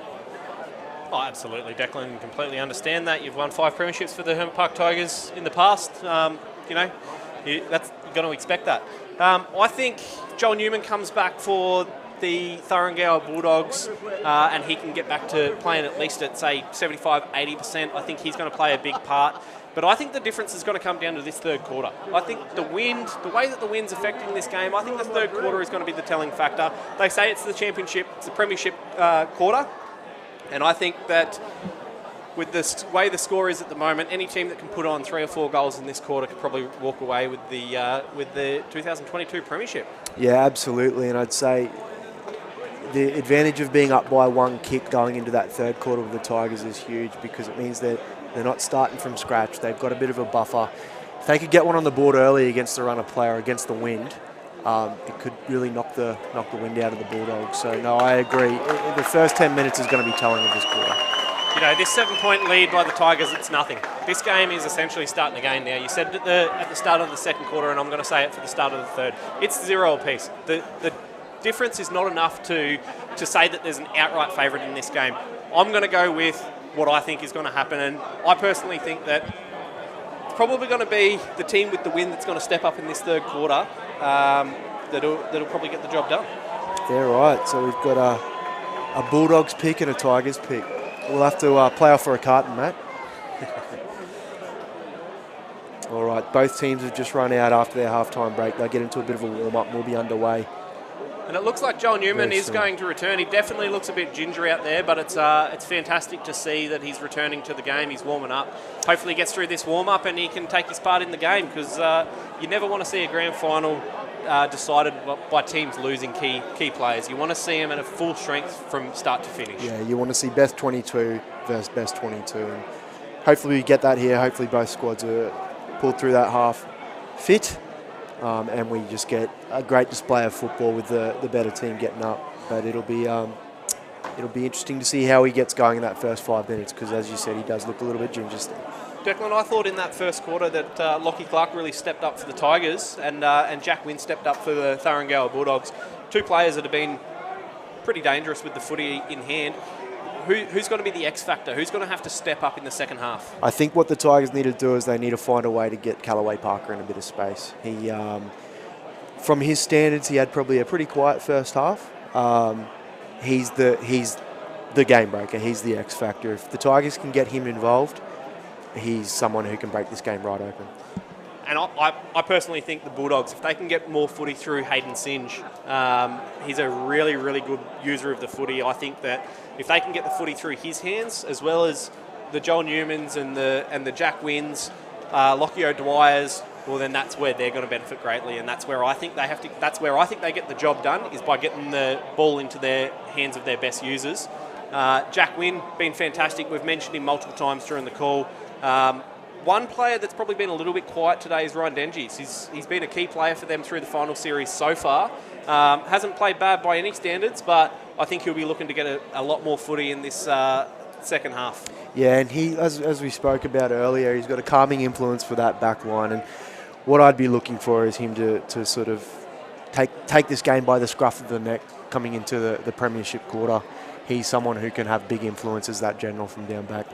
Notable mention of someone else from the Thurangale Bulldogs who I thought has stepped up a little bit. He really creates that penetration off half back, and that's Max Newman. He's had a pretty good start to the game. He's had a few touches. He doesn't have to have 25 touches to have a good game. He can have a really good game off 10 to 15 touches, and I think that's the way that's how he started this game. And if he does that again, he creates that penetration off half back for the Thurangale Bulldogs. Absolutely, and he's had a great game, and he's rebounded the ball well, and he's making my life a bit tricky because I keep calling him Brock, but he's had a great start, and it's no easy task going to Ben Lynch, who on his day is probably the best full forward in the league. So I think he's doing a good job. We're underway. We're underway in the second half. Bulldogs get first touch of the footy. Matthew Steiner pushes up off half forward. He gets hands away. Joel Newman gets his hands on the footy. Good to see him get an early touch, but he gets tackled again hard and again. Back into it, though. That's a good sign for the Dogs. Straight back up onto his feet and putting his head straight over it. Tough footballer. This is what grand finals are made of, though, mate. You want to see players step up, play through injury so they can get it done for their side. He's doing just that, Breno. Ball comes to ground, it's in tight, and this is what the Tigers want. They want to keep it as a scrap. They don't want this ball to be free-flowing and free-moving. So if they can turn this into a slog, it plays right into their hands. I think neither team's really setting up too many numbers just behind the contest, and that's why we're seeing so many repeat 50-50 stoppages. There's our man LeBlash again. Somebody's probably going to have to start paying him a bit closer attention, because that's a very, very easy kick inside 50. As the Tigers look to get the ball out, Bulldogs pick it up with Laness, lobs one inside 50, and have a look at that. That's a classy kick, but smothered there. The Tigers might get off the hook here. Dogs are really swarming around the ball. They pick it up. Laness gets it back.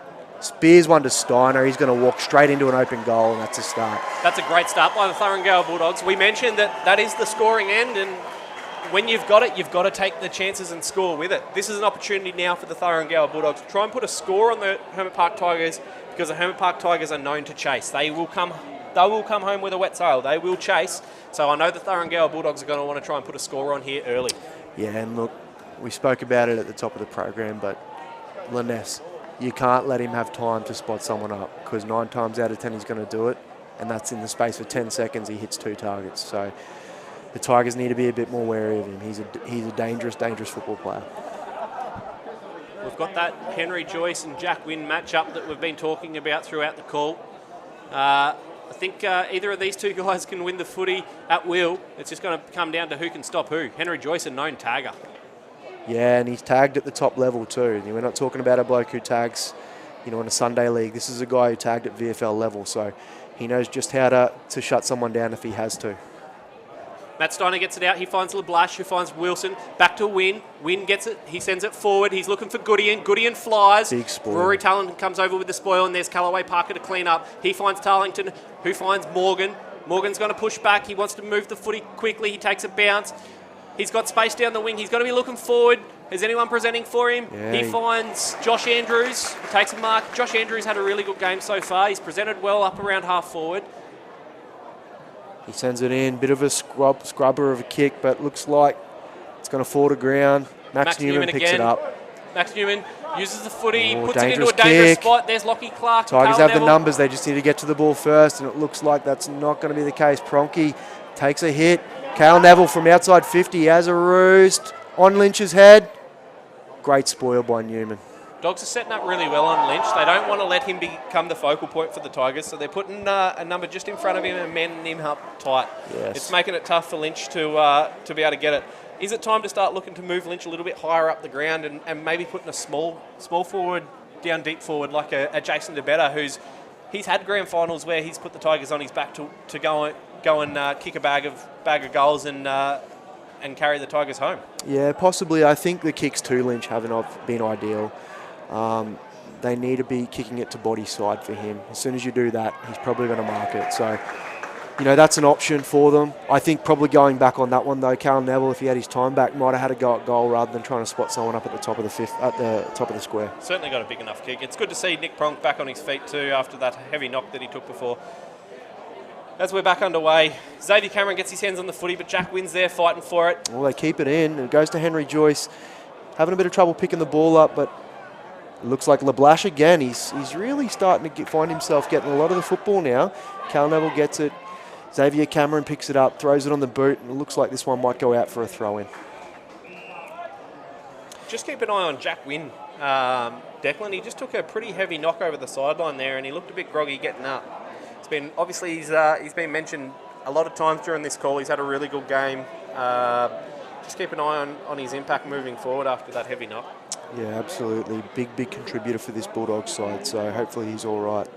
As the ball gets knocked back over the top, Chris Hodges goes to it, but the boundary line will beat him and we'll get another ball in. This is a big moment in the game for the Tigers. They've got the ball in their attacking 50. If they can put one on the board against the Breeze, it sets them up for a big last quarter if they can just keep that advantage that they have on the scoreboard. Now you're coming into the mid-third quarter in a very close game. We're looking at a 2-point difference. It's a very hot and humid day here in Townsville. Is fatigue going to play a factor, do you think? Yeah, absolutely, Brennan. It generally tends to. These games are usually about 20 or 30% tougher than a normal regular season game. There'll be some tired legs going into that last quarter. So, again, advantage goes to us. There's a bit of candy thrown there by Lockie Clark.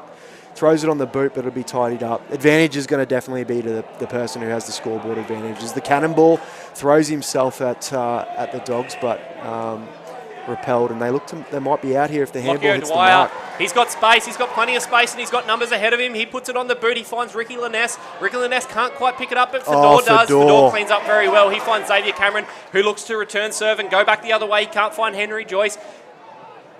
I'll tell you what. Troy Ferrier picks it up, he sells some candy, and what a handball. He finds Callaway Parker, who puts it on the boot. He's got Lynch to the square all to himself.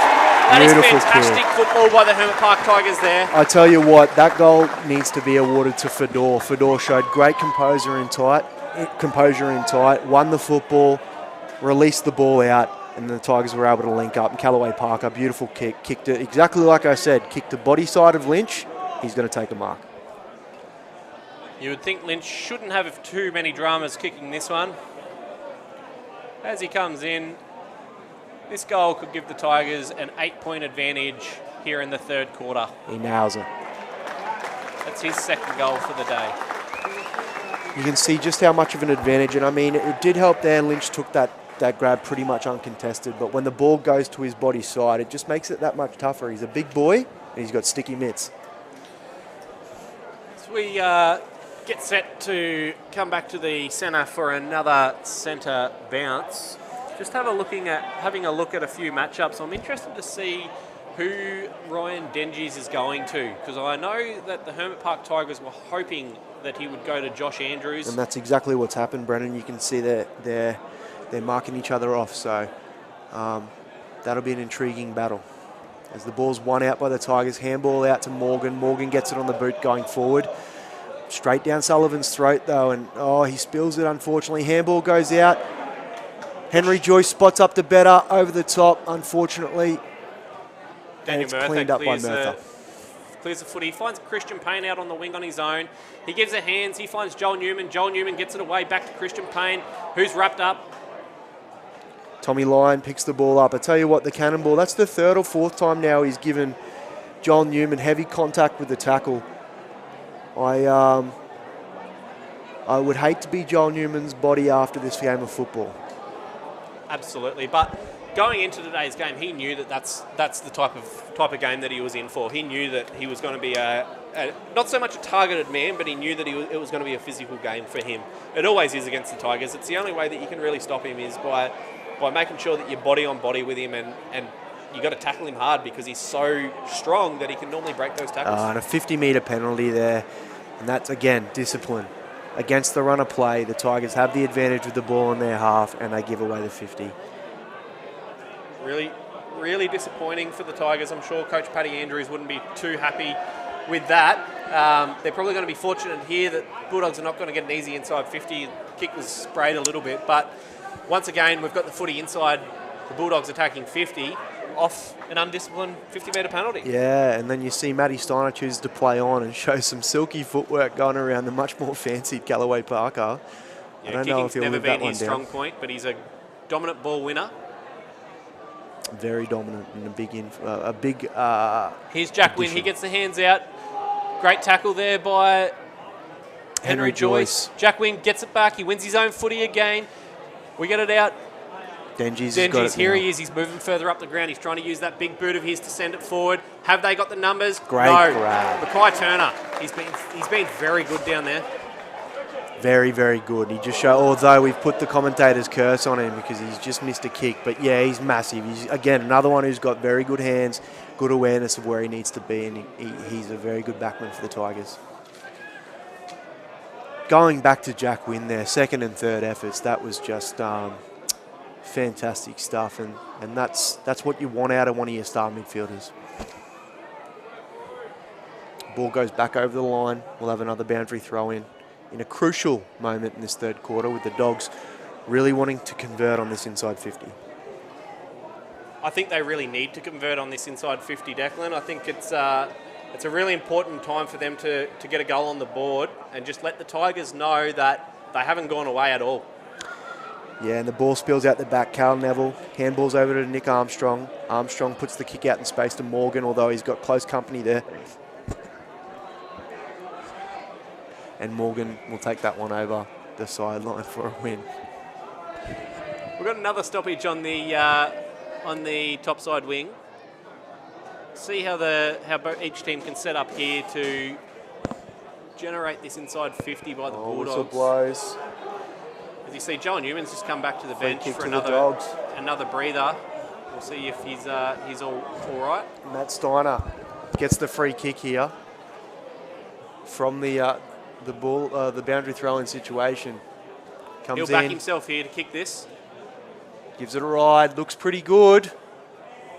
Just to the left. So the Tigers really having to repel the Dogs at this stage. I think fatigue's probably going to play a factor in this one a little bit earlier than it normally would, just given the temperatures that we're seeing here in Townsville today. Bulldogs a little bit slower in setting up their zone here on this one, and it's just allowed the Tigers to coast on out. Yeah, and that's a big advantage for someone like Calnell, although what a grab there by Denji's. And you're right, he's floating up the ground a bit more and he's using his class. Kicks it to Wynn, Wynn fumbles it but gets back up, takes possession, wins a free kick. He plays on quickly, he's got an option in Charlie Goodien. Oh dear, that's really poor work there from the Tigers. You can't let a bloke like Charlie Goodien float free inside 50. Sorry, I think we got that one wrong. It's not Charlie Goodien at all. Corey Jeeves it might be, hey?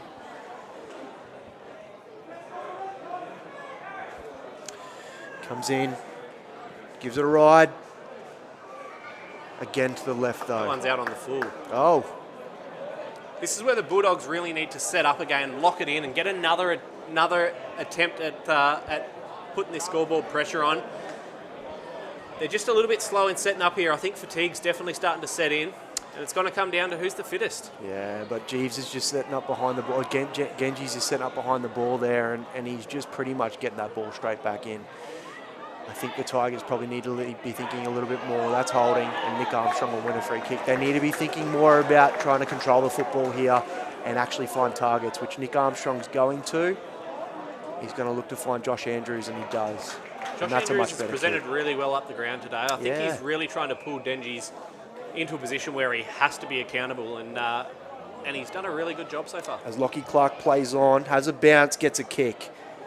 Henry Joyce down the line, great body work. Oh, it's been called free. I'm not sure about that one, Yeah, but that it looked in the happens. side. It happens as he's cleared his space, but umpire's called pushing in the back. Yeah, and I tell you what, we found a situation where Ricky Sullivan and Henry Joyce are in direct opposition. Now, if that's not two Rolls Royces playing against each other, I don't know what is. I know Henry's got a few mates watching this game back in Brisbane. He's flown up for this game, so I'm sure they're happy to see Henry having a pretty good day here today. I think he's just enjoying not having a tag for once. So Chris Hodges gets the ball, breaks a line, inside 50, Ben Lynch, but well positioned. Oh, Newman tries to throw it on the boot, misses it, play on. Lynch gets to the football first. He's kept it in, throws it on the boot. Here's Henry Joyce again. No good. We've called holding the man this time. It's going to be a Bulldogs free kick, you would think. Tell you what, Newman's position there on Ben Lynch was superb. He was able to cut that one off before Lynch could even get a go. And now Genji is out on the wing, and he's probably going to spot someone. He normally does. This is the ball movement we've seen from the Bulldogs in the first quarter, where they really picked the Tigers apart, and they've seen it again here. Unfortunately, not the entry that they probably wanted, but they had numbers all around the ground because they moved it so well and switched it back across the corridor. Absolutely, they need to go to that game style because they're not going to win it if it stays in tight. Ball comes in. Mackay Turner drops it down on his feet. Falls to Ricky Laness, just doesn't quite have the ability to pick it up cleanly. We're going to have a ball up deep inside Tigers' defensive 50. Gee, that could have been dangerous if Laness got a clean mid on that. Declan, this game's proven to be what we thought it was going to be. It's an out-and-out arm wrestle. You took the words right out of my mouth, Brennan. This is the definition of an arm wrestle. It's just who's got the bigger guns. Both teams have their fair share of dominant players here, but I think it's going to be the role players that can really be the difference here. It's and we've got a free kick by the looks of it. Sorry, Brennan. We've got a free kick here to the Dogs. Ricky Laness. Not sure what happened there, but this is a very big point in this quarter. Charlie Goodin nearby as captain, you've got to be telling him, even though you've got the angle, you've got to be telling him, have a shot. We need to be having shots on goals here. And that's what he does. He hits the post. Oh, that's huge. That's huge. For him there. It's usually a pretty automatic kick, so Tigers are off the hook a bit there. Like I said, I think Cal Neville needs to start lowering the eyes a bit here. Genjis is just going to be setting up behind that ball, and if we keep going long, and that's exactly what he does, and that's smart football. Now Clark has an absolute paddock to run and carry. Clark's got the footy, sells a little bit of candy, wow, gets around Trent, he sends the footy forward, he's got Josh Andrews presenting, he's been presenting all day. Got numbers around the footy by the Bulldogs, they win it. Well won by the Dogs, they worked that well. Although great smother there from Hodges, good handball, straight to Clark. Pronk now, Pronk on win, 2 Bulls. Newman threw a bit of candy, gets it out to win and win. Just gets hit, gets back up on his feet and goes again. Here's Lockie O'Dwyer, he's got a set of wheels on him, he puts it on the boot, chips it up. Oh, he's lucky to get away with that one there, Callaway Parker. I thought that could have been in the back. Absolutely. But he wins the footy, gets the hands cheeky out little handball. Xavier Cameron keeps his feet once again. Here's Joel Newman, comes in, Jack Wynn, keeps his feet, wins the footy. He's putting it forward. Lockie O'Dwyer's got a bit of a paddock here and he's got some wheels on him. Can he get past it? No. Cuts it off. Beautiful from Cal Neville. Yeah, Callaway got away with one there. But cheeky little handball over the top. If it finds hands, Tigers could have been out there. So we have a boundary stripe right on the 50 arc. About 5 minutes left in the quarter. What can the Dogs conjure to get themselves back in the game here? Ball comes to ground, in tight. Scoots out the back. Picked up by Fedor. He's had a blinder so far. Gets the hands to Shan Gal. Gal throws a palm. Gets it on the shoe. Henry Joyce might have body side, but don't worry, Sullivan's a quick footballer. And Sullivan's smart here. He'll know how to play Henry Joyce here, and he does. He does a really good job. He gives Christian Payne football. The advantage Henry there. gets it though.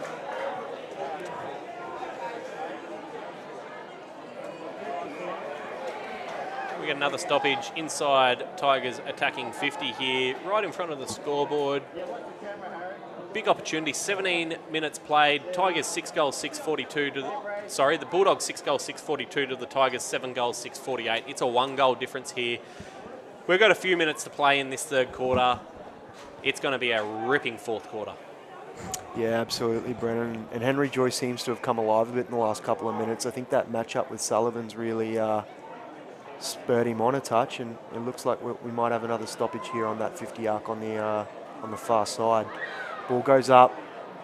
Gale gets a hand to it. Joyce and Sullivan going hammer and tong at each other. Ball not picked up. Dived on there by Jesse McClay. Could be in trouble. Dived on it. No, ball up. And Ganji's manhandles him back up. Very important couple of minutes of footy here. It's obviously, we said it's a 1-goal difference going into the last quarter. As I said in the second quarter, you want to finish the quarter with the last goal. You don't want to let your opposition get that goal, because then they go into the last quarter with the confidence. Yeah, as we see Joel Newman get a free kick and spot up. Christian Payne with the footy. Payne He finds there, Murtha. great Murtha gives hands. He finds, I think it's Dylan Scott, who looks to go forward. He's got Rib Chris presenting, but he just fell short there, but he's picked it up well, and he's stayed composed. Bulldogs get another attack inside 50 through Lockie O'Dwyer, who takes the mark. He's going to go back and have a shot here. Beautiful transition. He plays on. Oh dear, he's played on. Probably should have gone back and had a shot. The Tigers again get off the chain here. We only said a few minutes ago that that's where you need to be taking your shots. You can't be giving them away like that. Not in a grand final. Take your opportunities. Anything inside 50. And we've got Vino, Troy Ferrier, fine wine, just getting it long down the line. Got Shane Gale posying up. Ball goes to ground, but Murtha picks it up, throws it on the boot. We've got a free kick called here. Free kick to the Dogs. Not sure. But Murtha will have a kick. Really starting to hear this very, very big crowd starting to get into the game. It's starting to become edge of your seat sort of stuff here, Declan. Yeah, I'm literally on the edge of my seat, Brandon. Christian Payne, he's had a really good day today. He finds Brock Wilson, who's got a big boot on him, and he has a shot at goal. And it goes, and he goes bang! It's a tie game. We're going into the fourth quarter very soon. There can't be long to go in this third, and it's a tie game. This is what we wanted, Declan. This is the game. That is huge. Big time players make big time plays, and that's a big time play, Brandon. Right on the siren. I said there can't be long to go. Right on the siren. Very important time to get a goal there. We're going into the fourth quarter. It's 0-0. It's 0-0. It's a big quarter. Well, what more did we expect? Flip of the coin job, and that's just what it is. Massive, massive momentum changer there for the Dogs. That could really get them up and about. Could take a bit of the wind out of the Tigers. So, you know, they're gonna have to go into their huddles, and they're just gonna have to find that little bit more to get up here in this last quarter. We've got a few players in the game here that can step up. We've got a lot of experience. You've got Jason DeBetta playing in his 11th grand final. He's one that could step up. You've got Joel Newman, who's played a lot of football at a high level. Henry Joyce, Jack Wynn. They've all played a lot of footy. This is where they need to stand up and really be the difference. I'm expecting if the Tigers get this, it needs to come through Jason DeBetta's leadership. If the Dogs do it, it needs to come off Joel Newman's boot. What's your thoughts? Yeah, look, I said it earlier at the start of the third quarter, but if the Tigers win this, I think Callaway Parker's going to have the fourth quarter of his life. He's the sort of player, he can break games open in the space of a couple of minutes, and I think that the Tigers need him to really spark something. We'll just go to a short break and we'll be back with a very special guest.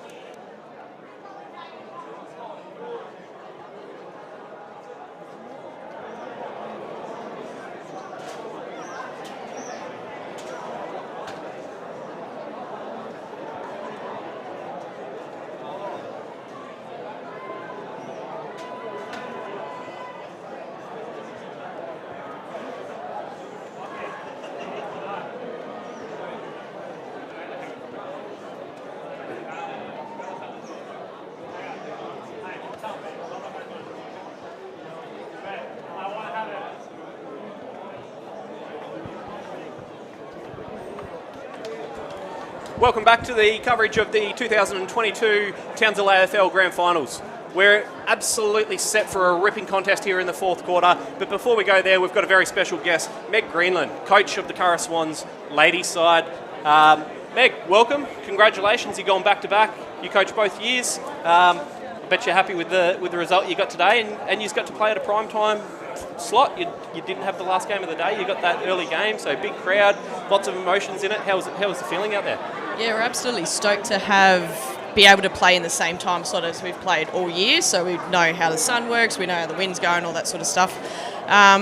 Just immensely proud of the group that we've brought together. We've got a massive playing group, so selection was extremely difficult between me, Eliza and our leadership group, but what we put together today brought us home the win and brought the cup back to the pond, so proud of them. You clearly showed a lot of dominance throughout the game early on. Yep. Tigers obviously had a bit of a run. They come back. They were coming hard. They kicked a couple of goals and got back within a goal. But your girls really stood up in that last quarter and just put the nail in the coffin. Yeah, and we've talked about how important the first quarter of footy is. You've got to go out hard. You've got to show the opposition exactly what you mean. You mean business. You've got to tackle hard. You play the ball quick. You use your first 5 feet. You get as much access to the football as you can, and that's exactly what they did. Our third quarter is often a downfall to us, so we knew that we needed to switch on extra, and they did. So I thought down back Jess Norton was massive for you guys. She was chopping the ball off every time an entry came in and then rebounding it really well. How important is she to your team and I guess in the back-to-back premierships? Yeah, look, Jess Norton for the last couple of years has been spectacular. She's very composed. She reads the game well. She always puts her body on the line for the group and for the game, and that sort of lifts the team and gives them something to sort of, I guess, look at and look toward being, I guess. Sets a standard.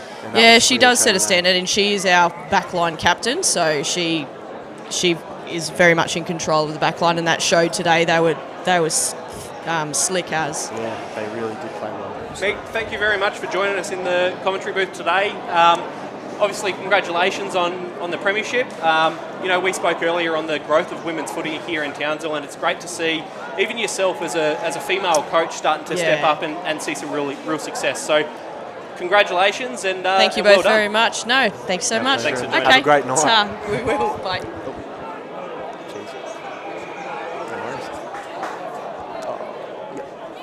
And we're underway for the fourth quarter in a very tight contest. Callaway Parker gets the ball. He gets the first clearance. You said that it needed to come off his boot, Declan. And Josh Andrews presents. Tigers haven't got enough small numbers around the footy, but here's Ben Lynch. Jason DeBetta. He's there. Shows composure there. Just gets it back around. He finds Lockie Clark. We're going to get a stoppage here. Jeez. There you go. First clearance, Callaway Parker. He's a big-time player, and he's shown it there from his first touch in this last quarter. Geez, that was tight. That could have been a big moment for the Tigers, but they've still got the ball deep in their their attacking 50. Ball gets thumped towards goal, and it looks like big push in the back. Lucky to get away with that one. I thought that could have been a free kick, and you never know what 1 point difference could be. So you don't want to let those ones go. As Sullivan takes the ball, he's going to look at spotting someone up, and he does. What a kick. Beautiful vision. Lowers the eyes and hits someone on the top of the arc. He finds Christian Payne, who then pushes back. He finds Max Newman. He's been very good today, Max Newman. We made mention of him earlier. Very composed. He gets the footy on the boot. No, we've got a 50-metre penalty here, Brennan, just encroaching that protected space there. Andrews chasing hard after Denji, but he just obviously got a bit close to the man with the ball. So you just can't give this many 50-metre penalties away in a grand final, Declan, because if this comes back to obviously affect the outcome of the game, you're going to be very disappointed in that. Yeah, absolutely. It's hard to win games at the best of times, let alone if you're giving away yardage. Ball goes to Rory Tarlington, throws it on the boot. Bit fortuitous for Chris Hodges there. Again, Callaway Parker looks to throw a tube in there. Big spiralling torp over the back. Tigers have got a 2-on-1, but geez, that's really well done from Merthyr.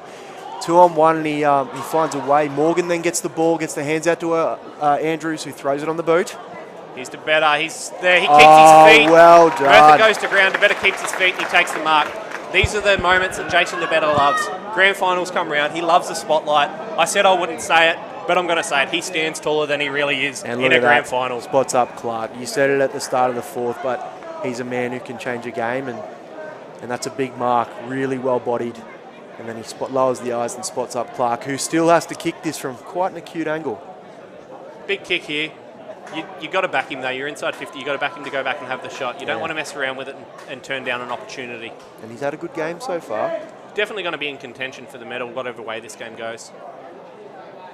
Looks like he's just missed that one to the left. So Tigers by 2. As you said, could be handy points, but Ricky Sullivan kicking out. He's a very smart user of the footy. does just that. He finds Trend. Trend just slowing up. They want to use the footy the way they did in the first quarter, where they just spot players up and make the Tigers have to defend. Oh, big spoil from Tarlington, but the Dogs still get the ball going forward to advantage to Joel Newman, who gets a great set of hands up there. Kick inside to Steiner. Here comes Joyce with the spoil, but it's going to fall to ground, and Wynn picks it up off his shoelaces, and he'll go outside there to Zabo by the looks, is it? Oh, geez, they got tangled a bit there, and that's going to be a free kick to the Tigers. Gee. Morgan with ball in hand. He's looking for an option. They don't want to turn this one over on their defensive 50. Gee, that free kick, that was anyone's guess. Cal Neville on his own out here on the flank, but Fido's going to look forward and try and put it right out to Callaway Parker. Not a bad option. Brings it to ground. He's going to have to. Oh, geez, that's going to be holding the ball. This is where the Bulldogs need to now move forward with the footy and give themselves some options. That's the sign of fatigue. The team that stops moving forward with the footy and doesn't present is the team that's going to struggle to put their score on the board to win the game. Joel Newman, he's shown a little bit more in the tank here. He's had a couple of early touches, and he's off to a great start. Big spoil there on Laness. Morgan gets the pill. Mashes it downfield. No options, but it's going to work. Because Ferrier gets the football, and he might have Andrew spotted up in the square, and he does. Andrew could play on if he wants, but he chooses to go back. That's a 50-metre penalty if you ask me, but you're not asking me. Gee, over the back, but yeah, they're going to pay a push in the back, and you can't really complain with that one. I think they're going to, as we mentioned earlier, there's going to be signs of fatigue starting to show. So it's going to be who can stand up, who can really step up. For me, so far, it's the players we mentioned. Joel Newman stepped up. Jason DeBetter's been there. Callaway Parker's stepped up. But the one that's just been there all day and he has shown no signs of slowing down is Jack Wynn. Yeah, he's the Jack one that Wynn. I think can be the difference in this game so far. Yeah, look, he's had a few possessions already early in this quarter, and he's shown us throughout the whole game that he's quality. And so, yeah, I agree. I expect him to have a big influence on the outcome of this last quarter in this game. We've got the whistle blown, free kick Tigers here. So it looks like some sort of ruck infringement. And Shane Gale's going to go back and he'll take the free kick. Gives the hands off to Callaway Parker. Although it's called back.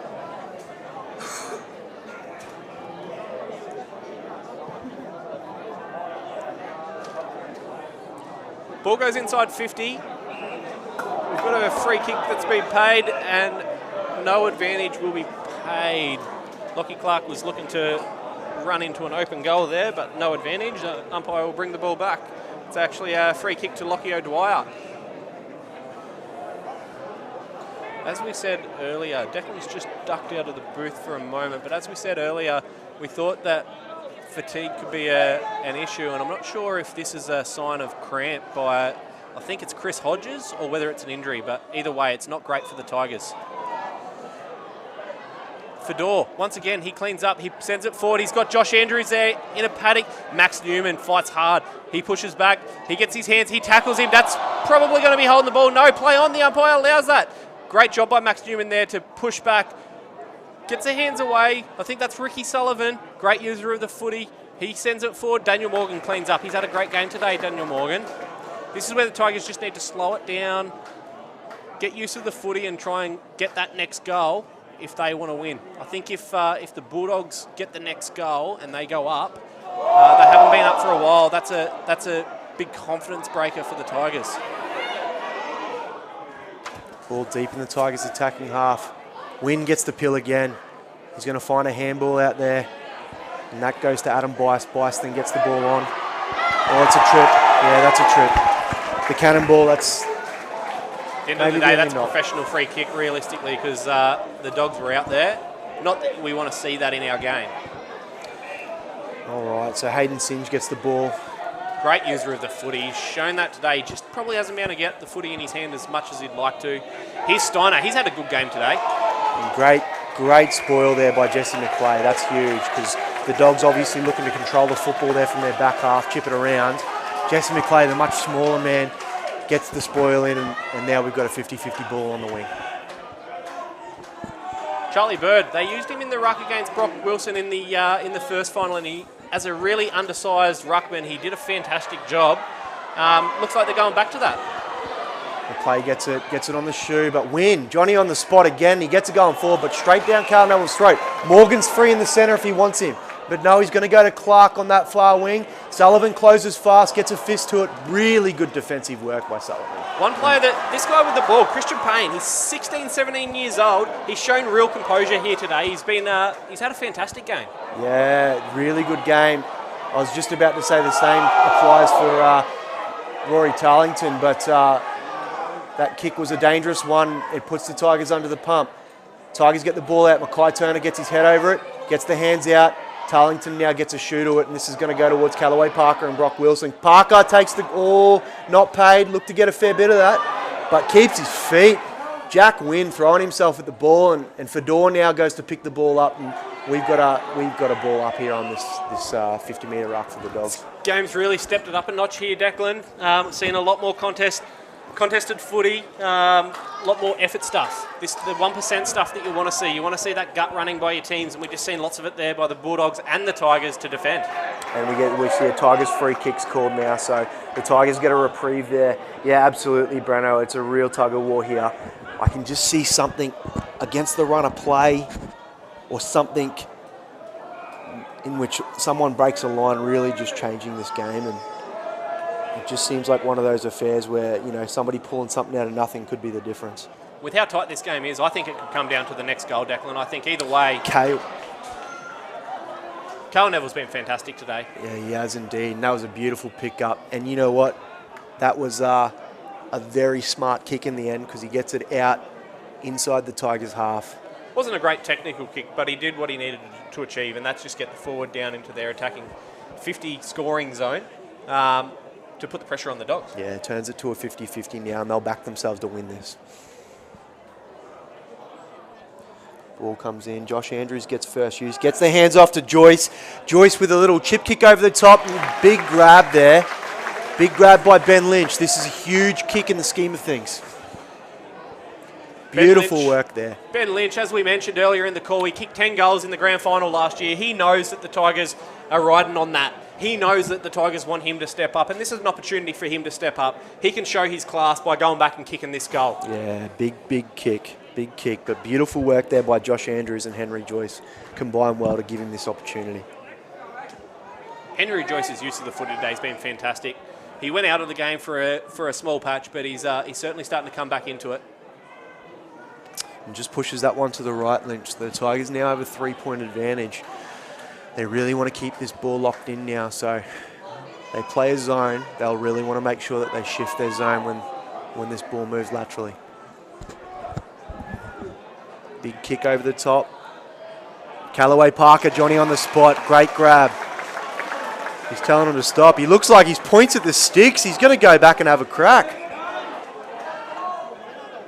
What do you think? Does he have the leg here, Brennan? Oh, look, I know he's got a big kick on him. I think this is probably a little bit too far out for him to be doing this at this stage in the game. I think if he does, I'll accept it. But he's giving it a ride. Certainly not shy of the distance. Big kick. Tigers by 4 now. That's what they want. They don't want the Dogs chipping the ball around and picking through them. They want the Dogs trying to get it long so that they can take those intercept grabs. Sullivan not taking the kick-outs. That could be a big game changer here. Are they looking to get to the point where they want to take the game on a little bit more? Yeah, Try and get him up around the footy. Maybe so, but it's really not playing in their favour at the moment, because the last 2 kick-ins have essentially resulted in 2 repeat entries inside their defensive 50. So you got to look at the scoring shots. Tigers 7 goals 10-52 lead the Bulldogs 7 goals 6-48. Tigers have had 4 more scoring shots than the Bulldogs, so you could probably say that that's a little bit more dominance. A free kick there to the Dogs. Just haven't capitalised on their scoring shots so far, but definitely starting to show dominance in the scoreboard pressure with shots on goal. Dogs play on. They spot Laness up out on the far side. He comes back inside the corridor, wins there. This is where they like to score from. They like to score from attacking from the corridor. It's how they set up, and we'll have a look at what they can do here. Wynn's going to look to go forward early. He finds Charlie Goodien presenting up through the corridor again. And they've got Oh, they're loose. Corey Jeeves presented, but Will Hall. Well, Mackay Turner, I beg my pardon. Mackay Turner cuts it off. Xavier Cameron throws it on the shoe. Merthyr with a big punch. he's got the reach on to better there, does Merthyr. Yeah, it doesn't bode well with those high balls with that matchup. Needs to be coming in a bit lower to him. Big kick, great little tussle that. Hands are good. Kick. Pushes it to the right. Out on the full. Joel Newman there had a chance to get them in front for the first time in a couple of quarters.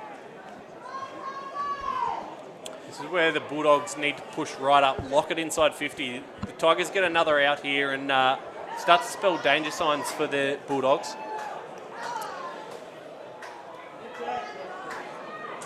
Cal Neville with the kick in. He's going to go long down the line.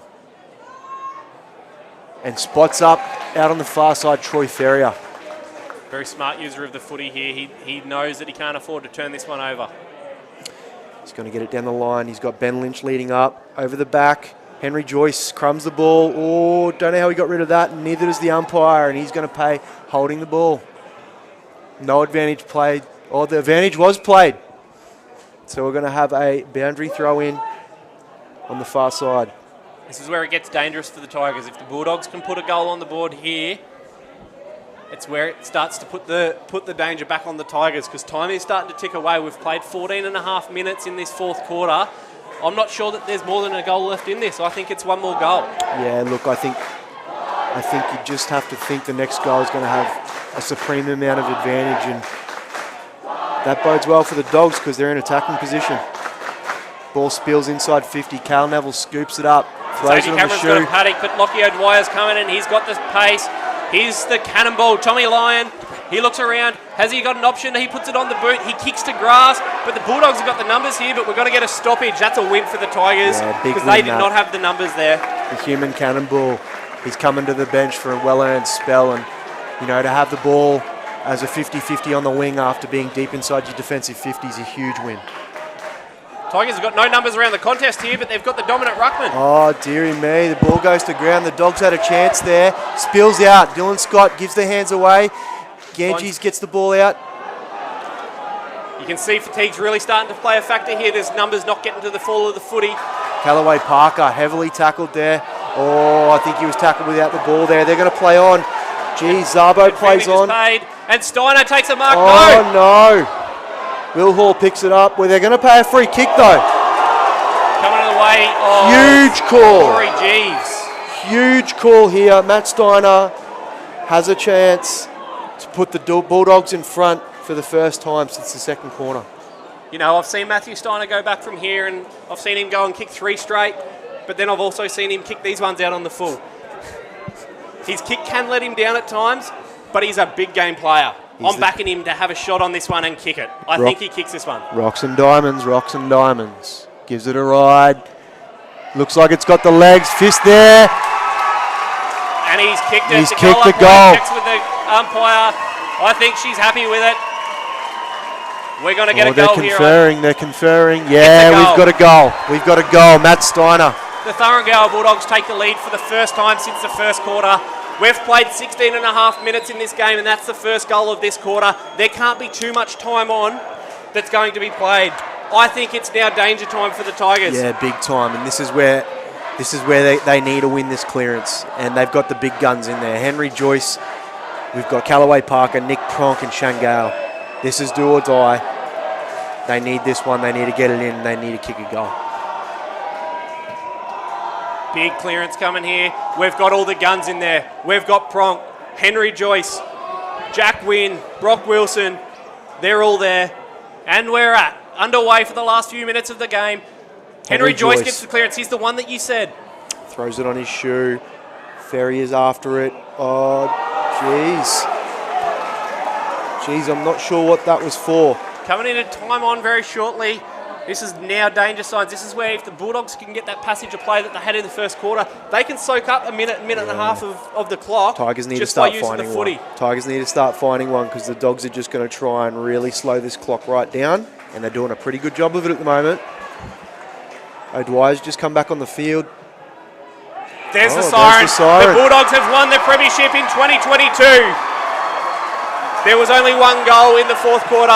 We've got 45 seconds of time on, and the Thuringowa Bulldogs have won the Premiership off the boot of Matthew Steiner's goal in the last 1 minute of play.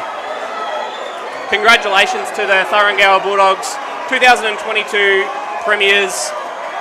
Very, very interesting game there. Declan, what's your thoughts? Yeah, huge effort from the Bulldogs to come back from being down at one stage, I think by 3 kicks. Devastating for the Tigers, boys. A kick with a couple of minutes to go that goes through and puts them up. But valiant effort. They played hard football all day, and just were just that touch short. How bittersweet for Matthew Steiner kicking a goal to win the game against his former team. Yeah, look, there's a story of that in itself, isn't there? But great for him. Very happy for Matthew Steiner. Deserves it. Champion footballer, but an even better bloke. We might take a short break. We'll come back and we'll go through the presentations, but we'll just take a short break. Stay tuned. The stream will stay live.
And we're back for the wrap-up of the 2022 RMS Engineering and Construction Premiership.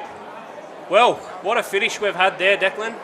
Only one goal in the last quarter, so we see the game end at about 18 minutes, which is correct. Yep, spot on. 17-minute quarters plus time on. We didn't have enough goals in the quarter to allow any more time on, so Tigers let one slip there late, and I said that fatigue may play a factor, and I think it could have. Yeah, and we'll probably rue the fact that they've had more scoring opportunities and they go down by a short margin. But full credit to the Bulldogs, stayed in the fight the whole game, and then big time play from Matt Steiner puts it through by the barest of margins and wins it for his team in the dying minutes. Yeah, congratulations to the Thuringowa Bulldogs. I think there was a few outstanding players. I thought Joel Newman he led for the Bulldogs from woe to go. Real gutsy effort by him today, playing after taking that heavy knock. But to me, for me, I think Jack Wynn was the standout. Yeah, spot on. We got a bit sick of calling his name in the commentary. He had leather poisoning today, and he was the standout pick. I'd be very surprised if he didn't get the medal, but there are a lot of good footballers, a lot of good players out there today, but he's my pick too. We said before the game, this wasn't a grand final that I thought there was an out-and-out favourite. Bulldogs finished minor premiers, they're now the premiers. Well done to them, it's deserving, and unfortunately Tigers don't go back to back. Yeah, look, very tricky to go back to back, so fantastic effort for them to put themselves in a position to win it at the end of the game. Wasn't their day today, but I'm sure that they've got a really good young side with the right pieces, and they'll be back bigger and better next year. We're going to wrap it up there. If you stay on the live stream, you will be able to hear the presentations. You will hear who's best on ground. There will not be any commentary for the reserves game. Thank you very much for listening. Thanks for jumping on and watching the stream. Declan, thanks for jumping in. Obviously, Tiger through and through. Disappointing for you today, but that's footy. It is football, mate, and it's been an absolute pleasure to be up and sharing the box with you.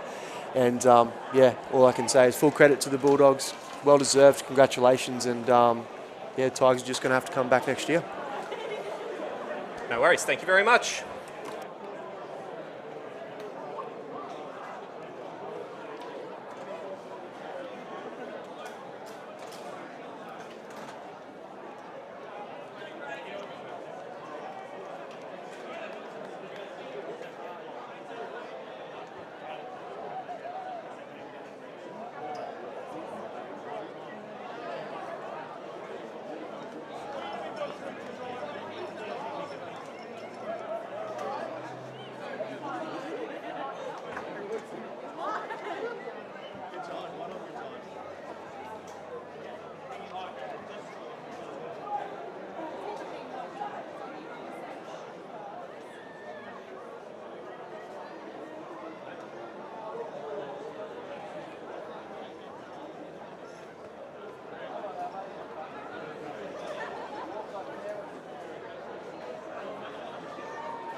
Two.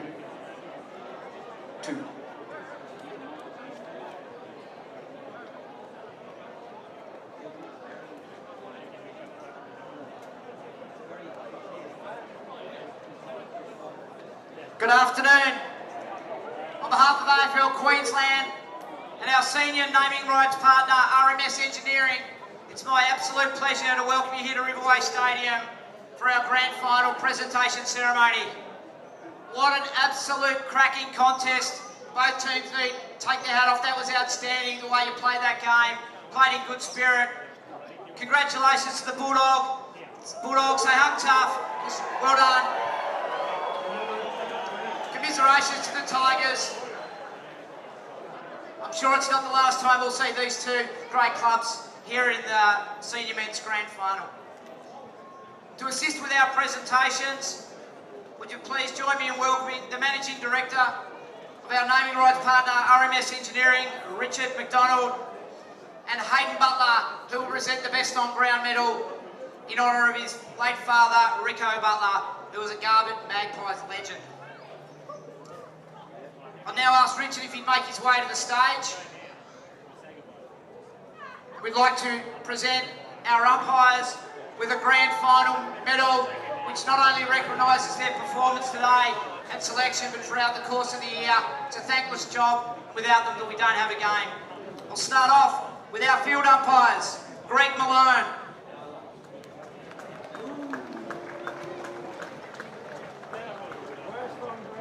Nathan Slater. Jason McClendon. And emergency umpire, Darren Abercrombie. Our boundary umpires, Jade Walcombe, Noah Ward, Torben Lewin-Scogdom, and Connor Payne. And our goal umpires, Cheryl Gray and Katrina Orr.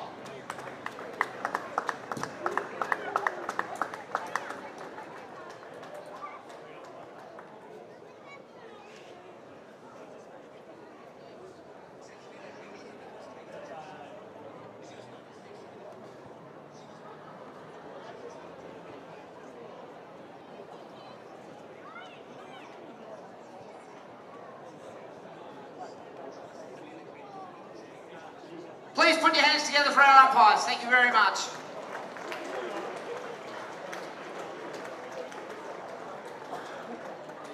I'll now ask Hayden Butler to come to the stage to present the Rico Butler Medal for the best on ground. And there's been some sensational winners over the course. It's a medal rich in history. And by unanimous decision today, the winner from the Thurringau Bulldogs, number 4, Jack Wynn.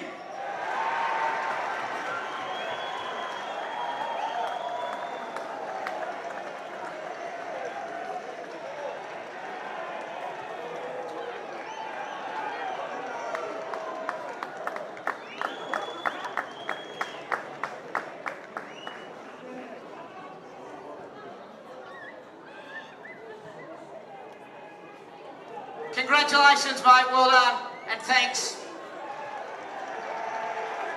Thanks, Hayden, for coming along again.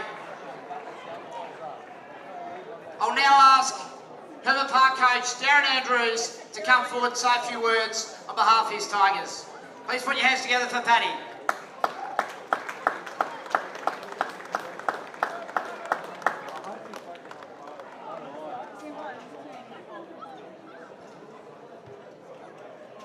Firstly, thank you to the sponsors of the league. Without the money that you provide, we can't improve this league. Over to Skip, wherever you are, we'll see you there in your big board in. To yourself, your club mate, absolutely outstanding season. We knew what we get when we come up against you, and it's always a hard contest. We're the best side all year, so congratulations on your seniors. Well done, boys.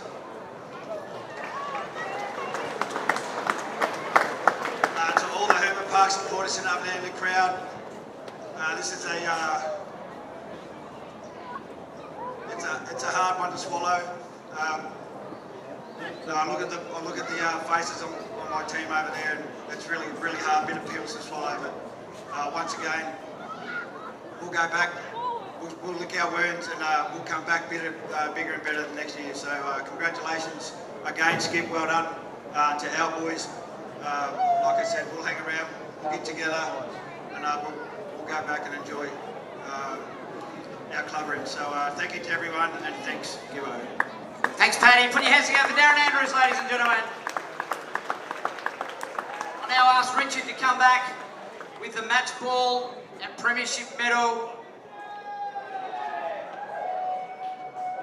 Your 2022 Premiership coach, Darren Skip Lang.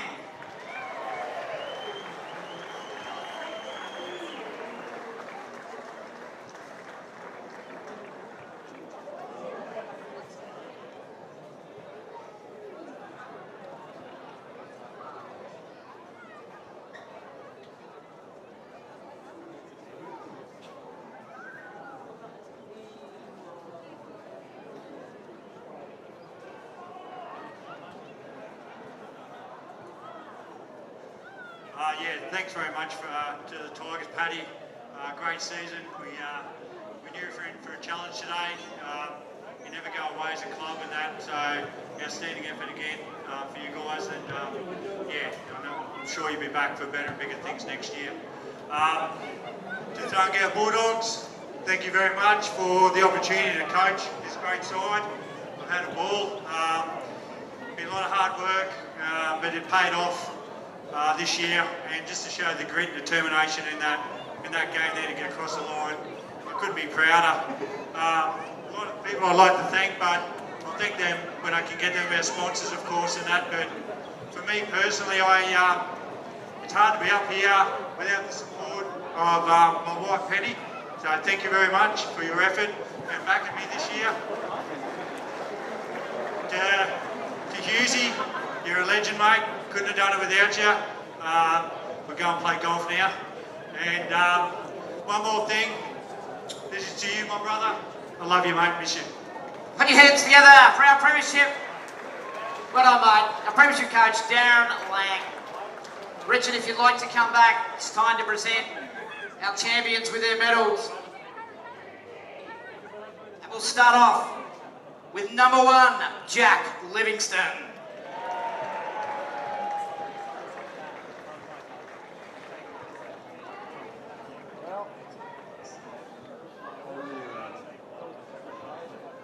Number 2, the smooth moving Ricky Sullivan.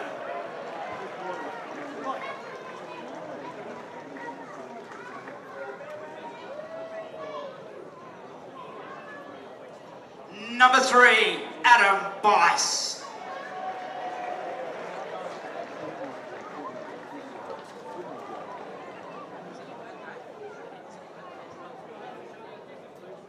And our best on, number 4, Jack Wynn.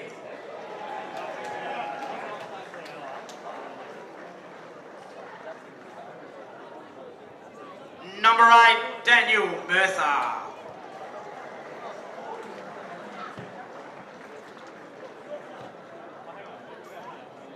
Number 10, Max Newman.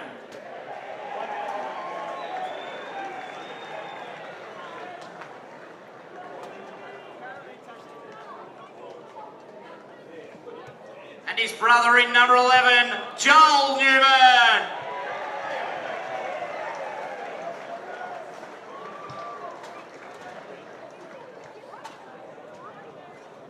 Number 12, Matthew Steiner.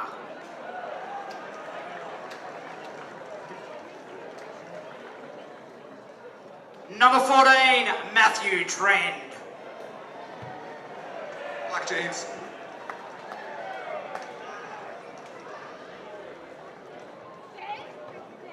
Number 15, Rim Chris.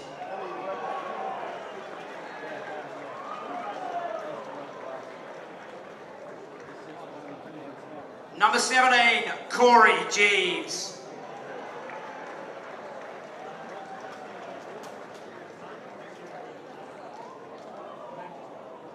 Number 21, the old boy of the team, Ricky Liness.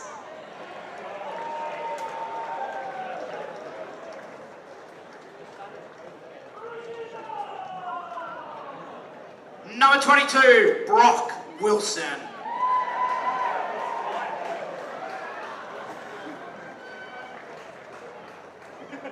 Number 27, Lockie O'Dwyer.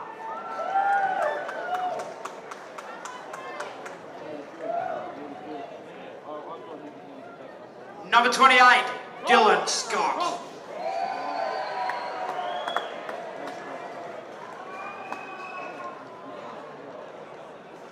Number 35, Liam LeBlash.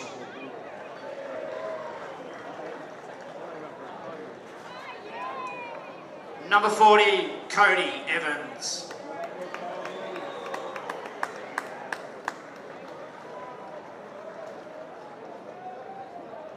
Number 47, Damon Zabo.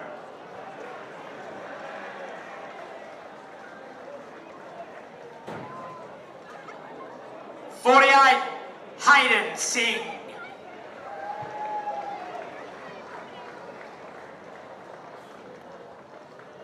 Number 57, Christian Payne.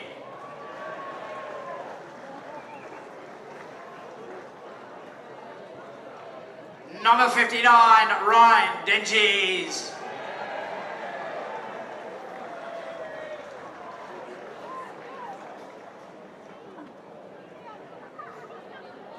And your captain, number 5, Charlie Gordian.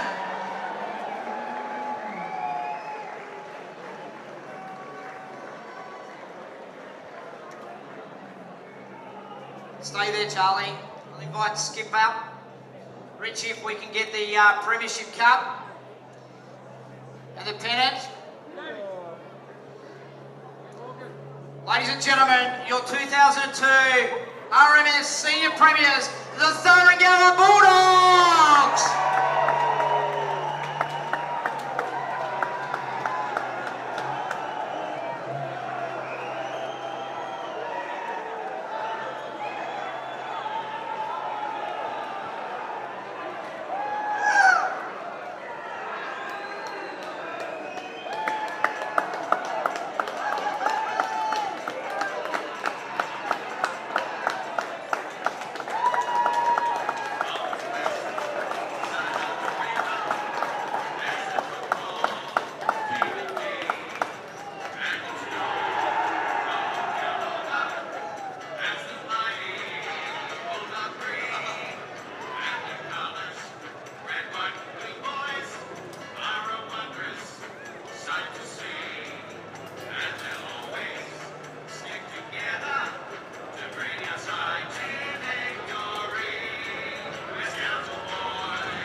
people to start to vacate the field in preparation for our reserves grand final.